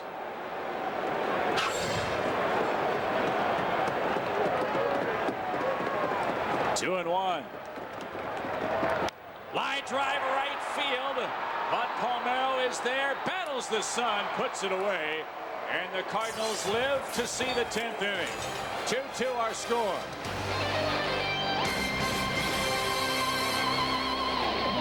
Mr. Watson, come here. I want to see you. 2 years after the telephone was invented, a telephone company was born. 125 years of sweat, of building networks, of getting the job done. After 125 years, we are just getting started. Looking back, moving forward. SBC. I'm sold. It's got to be the Explorer. I agree. The smooth car-like ride and the great handling make me feel safer. And look what I found. Explorer is the best pick by the Insurance Institute for Highway Safety. No wonder it's the best-selling SUV in America. And the most trusted. You know, the others just didn't come close to Explorer's handling. The only decision left is the 0 for 60, or Ford matches our down payment up to $1,000 for a total of $4,500 down. Let's go pick it up and we can talk about it on the way. If you haven't looked at Ford lately, look again. This family did. Last year, 10,000 people put an end to soaring health benefit costs. One at a time, all by themselves, with a suite of health plans unlike any seen before, with options that expand choice while controlling costs, saving over $2 million. The best part? It's working for Humana and for other companies too. We may have really started something. What could we do for your company? Humana. Guidance when you need it most. We head to the 10th inning. Our game is tied at 2. A couple of changes now for the Cubs. Mike Remlinger takes over on the hill for Joe Borowski, and his battery mate is Paul Bacco. Bacco will be the Cub leadoff hitter when the bottom of the 10th inning comes around. There you look at the numbers on Remlinger. Looking at Paul Bacco. Remlinger around for the 16th time. Pretty good ERA of 3.68. The game tied at 2. And it's very difficult to beat a good team playing him straight up. But if you make some base running mistakes, it's even more difficult. In extra innings, I guess that has some relevancy, although I'm not sure what. It's the 3 ties that give you hope, Steve. Cardinals are 3-1 in extra inning games. Cubs are 3-0. And here's Palmeiro in the 10th. He battled the sun, making that catch on the Martinez line drive to end the 9th inning. And Remlinger to work, jumps ahead with strike 1. If you missed it, Kerry Wood started for the Cubs, threw a career high 141 pitches. He struck out 8 in 7 innings, gave up only 1 run. Woody Williams for the Cardinals went 8 innings, gave up 8 hits and 2 runs. He struck out a season high 9. Cubs got a 1-run lead. Couldn't hold it in the 9th inning. A walk to Renteria, a key stolen base, and then a J.D. Drew pinch hit tied it. And here we go in the 10th inning. 2 strikes to Palmeiro, with Pujols, Edmonds, and Roland scheduled next. The Cardinals have been very good at home, but suspect on the road at 8-12. And the Cubs have been a couple over at home and 1 over on the road. 2 strikes. And Palmeiro spoils another good offering. The Cubs have to go right through the heart of the Cardinal order. Let's not forget too, Steve, this St. Louis team battle tested in extra innings. They had a 20-inning game in Florida. They won it and then won 7 in a row. Looping fly ball hit to left. Palmeiro was reaching, and he's out. Pujols the batter. Albert is 0 for 3 with a walk today. That game in Florida, the Cardinals blew the save opportunity. They had a big lead in that one, and then battled on getaway day. 20 long, arduous innings before finally winning the game. This is a very good baseball team. Pujols takes a strike. I will say this. One reason why the Cardinals are so good is the point that we've seen illustrated from the Cubs standpoint. More often than not, the Cardinals do not beat themselves. They don't make many errors in the field. They don't make base running mistakes. They always throw to the right base. How different would this game have turned out to this point had the Cubs not had a couple of base running gaffes today? Well, the one difference in the two teams is that when you look up and down the Cardinal lineup, this is a veteran lineup. This is a lineup that's been there. And when you're playing some young guys, as the Cubs are, you're going to make some mistakes. That's the learning process, and that's what you have to go through. But the only way guys can learn is to get in all different kind of situations. They'll be better players for it, but it causes some frustration in the meantime. That's why they call them growing pains. They don't call them growing joys. That's it. 0-2 to Pujols. And while there will be some who are going to be quick to point the finger at Corey Patterson for base base running issues. Let's not forget he was on base 3 times today.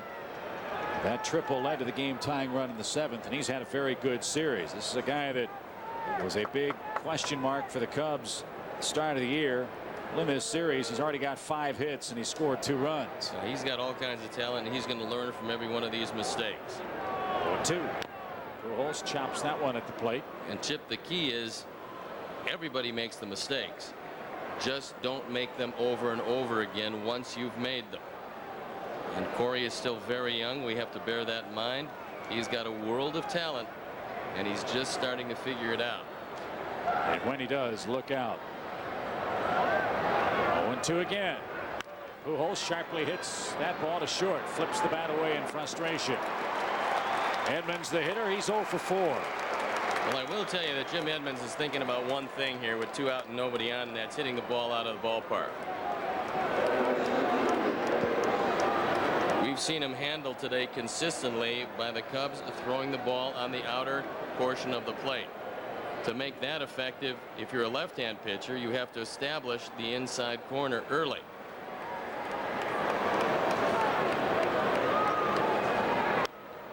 Out of play for a strike to Edmonds. Now, Remlinger kept it where he had to. He kept it upstairs. That's been the game plan today, and it's worked out pretty well. Edmonds just 1 for 6 against Remlinger lifetime. 1 for 7 would look real good here.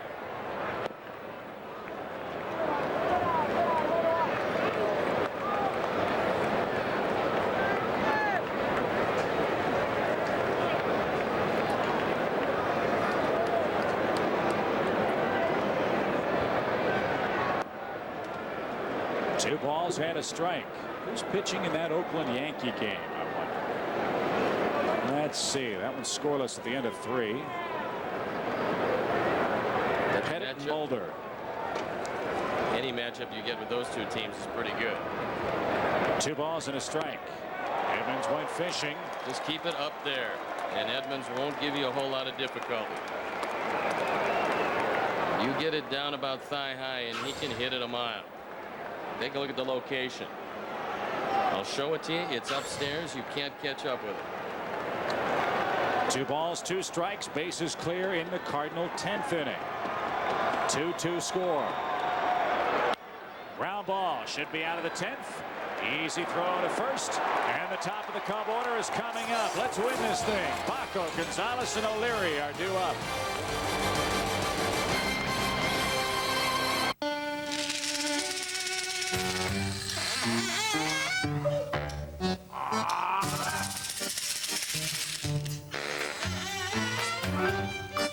Rejuvenate your 75,000-mile engine with Pennzoil high-mileage vehicle.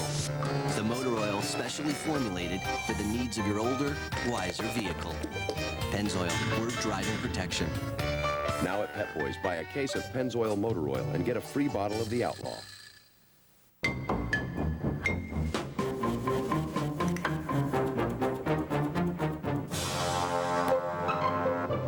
Quikrete Concrete.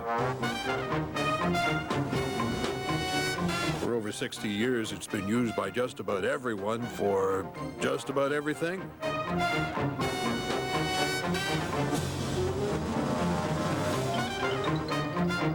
Quikrete, king of the concrete jungle. The best damn sports show, period. Sports television like you've never seen it before. 4 idiots sitting around talking sports. Great television. Weeknights on Fox Sports Net. 5, 4, 3, 2, 1. 5, 4, 3, 2, 1. The only show that takes you inside the world of extreme sports each and every weeknight. 5, 4, 3, 2, 1. Weeknights on Fox Sports Net. Top of the order, Baco, Gonzalez, and O'Leary before a big crowd in Chicago. We head to the bottom of the 10th inning, and Steve, it's always great to see our good friend Bill Gooch at the ballpark. You know it's a big game when the master of Medina shows up here at Wrigley Field. He's looking very healthy. Yes, he is. He's been spending a lot of time on the golf course. I think he is going to be the man personally responsible for the retooling of the par 3 17th out at Medina. We can only hope. As Paul Bacco leading it off. Cal Eldred in his second inning of work. And if you didn't hear it, Sammy Sosa has gone on the 15-day disabled list with a very bad toe. If you're going to get to the Cardinals, it would be out of their bullpen, because the starting pitching for St. Louis by and large has been very good. Yes, it has. And today was no exception. And give Tony La Russa and Dave Duncan a ton of credit. They have kept this ball club afloat, not just this year, but the last several years, with huge pitching holes. That's one of the strongest combinations of managers and pitching coaches in the major leagues, and they've been that way for a long time. Dave Duncan, a former catcher, and Tony La Russa, a former infielder. 2-0. And he has a claim to fame, Chip, that we haven't talked about. That's right. Folks might remember Tony La Russa in 1973 was a member of the Cubs. And what did he do that would be memorable? Well, it was certainly one of the highlights of Cub history. First, the 2-1 pitch. In a tie game, bases loaded, Tony La Russa was summoned to pinch run for Ron Santo and scored the game-winning run on a bases-loaded walk. And that started the downward spiral that led to him being traded to the White Sox for me and 3 others. The Cubs were so infuriated by Ron's inability to score on that play, they sent him to the other side of town. 3 balls, 2 strikes. In a trade that hurt both teams. And there's a look at the coach, still smarting over La Russa running for him. Now he's going to get the picture. We're not even talking about the picture. That's old news. Bacco takes strike 3 over the outside corner. Now he's going to argue on the way by, but Paul, you can't just watch the game. You got to observe it. That's been called all day long. And that was a backdoor breaking ball. It started outside. He thought it was way outside. It only was about 6 inches outside. But again, that's been called all day. Was it ball 4? Not today.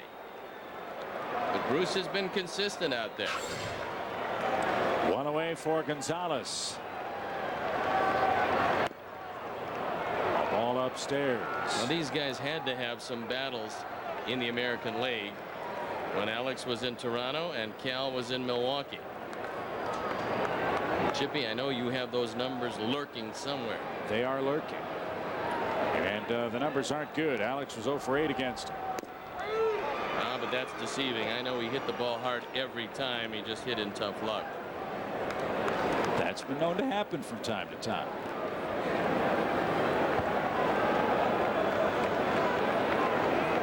Alex, a base hit in the 8th inning, highlights his day with the bat.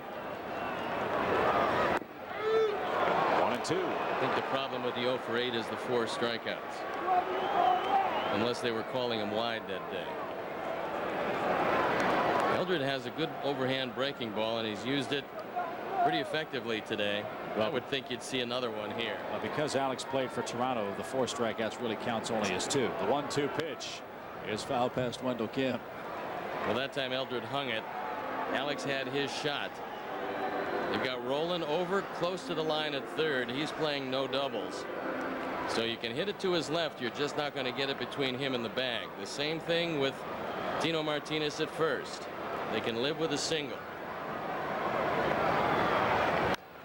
In the air down the right field line. We'll do it again.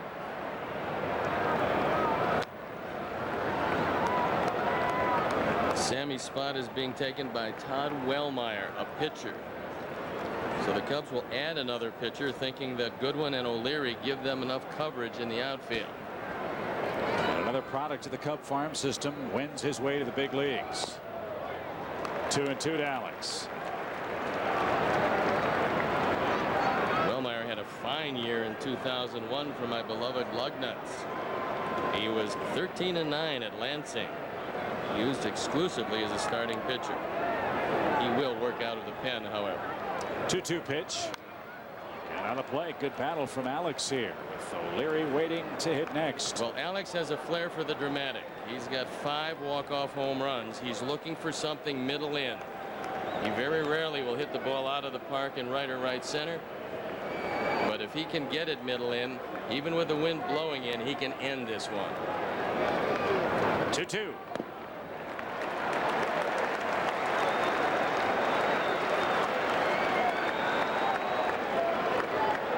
This has been a very hard-fought ball game on both sides. And before it's over, you and Borowski might have to come in for your respective clubs. 3-2 pitch. Swing and a drive. This ball game is over. Well, he got it middle in and he hit it out.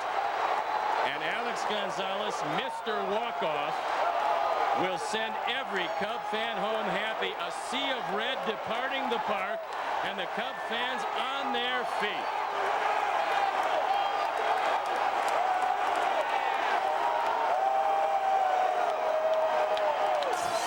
All the fingers will point to Alex Gonzalez's dramatic slate. They'll also say the Cardinal pen did it again, but Tony La Russa was out of options. Alex Gonzalez, a game-winning home run, gives the Cubs and Cardinals a series split with the rubber game tomorrow. And folks, whatever you paid for your tickets, you could have paid double and you would have gotten your money's worth. This was a big-time, big league ball game. Hang 'em high, Cal Eldred. This one on the inner portion. Alex took it out of the ballpark. The Cubs win this one. That's the Heineken play of the day. Alex Gonzalez knew it was gone when it left the bat. The Cubs win 3-2. They retain their hold on first place. The Cardinals move a game and a half in back.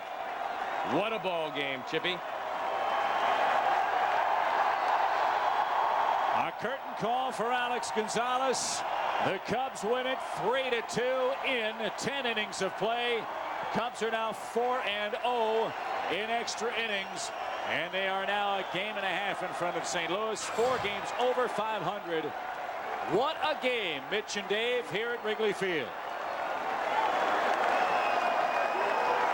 Thanks, Chip. Coming up on the Fifth Third Bank Cubs postgame show, we'll hear from Cubs manager Dusty Baker live on that incredible win. We'll also look around the leagues at some more action, and yes, we'll look ahead to tomorrow, the rubber match, Game 3. Matt Clement and Brett Tomko. It's on the way next with Dave Otto and me. Right now, back to you guys. Cubs win it 3-2. Dramatic game-winning homer from Alex Gonzalez. His 6th game-winning home run since joining the Chicago Cubs. The series tied at 1 apiece. Clement and Tomko go at it tomorrow. For Steve Stone and our entire crew, Chip Kerry from the ballpark, Remlinger the winner, Eldred the loser. Cubs win it 3-2. Stay tuned. The Fifth Third Bank Cubs Post is coming up next. In a place called... For the great taste that won't fill you up and never lets you down.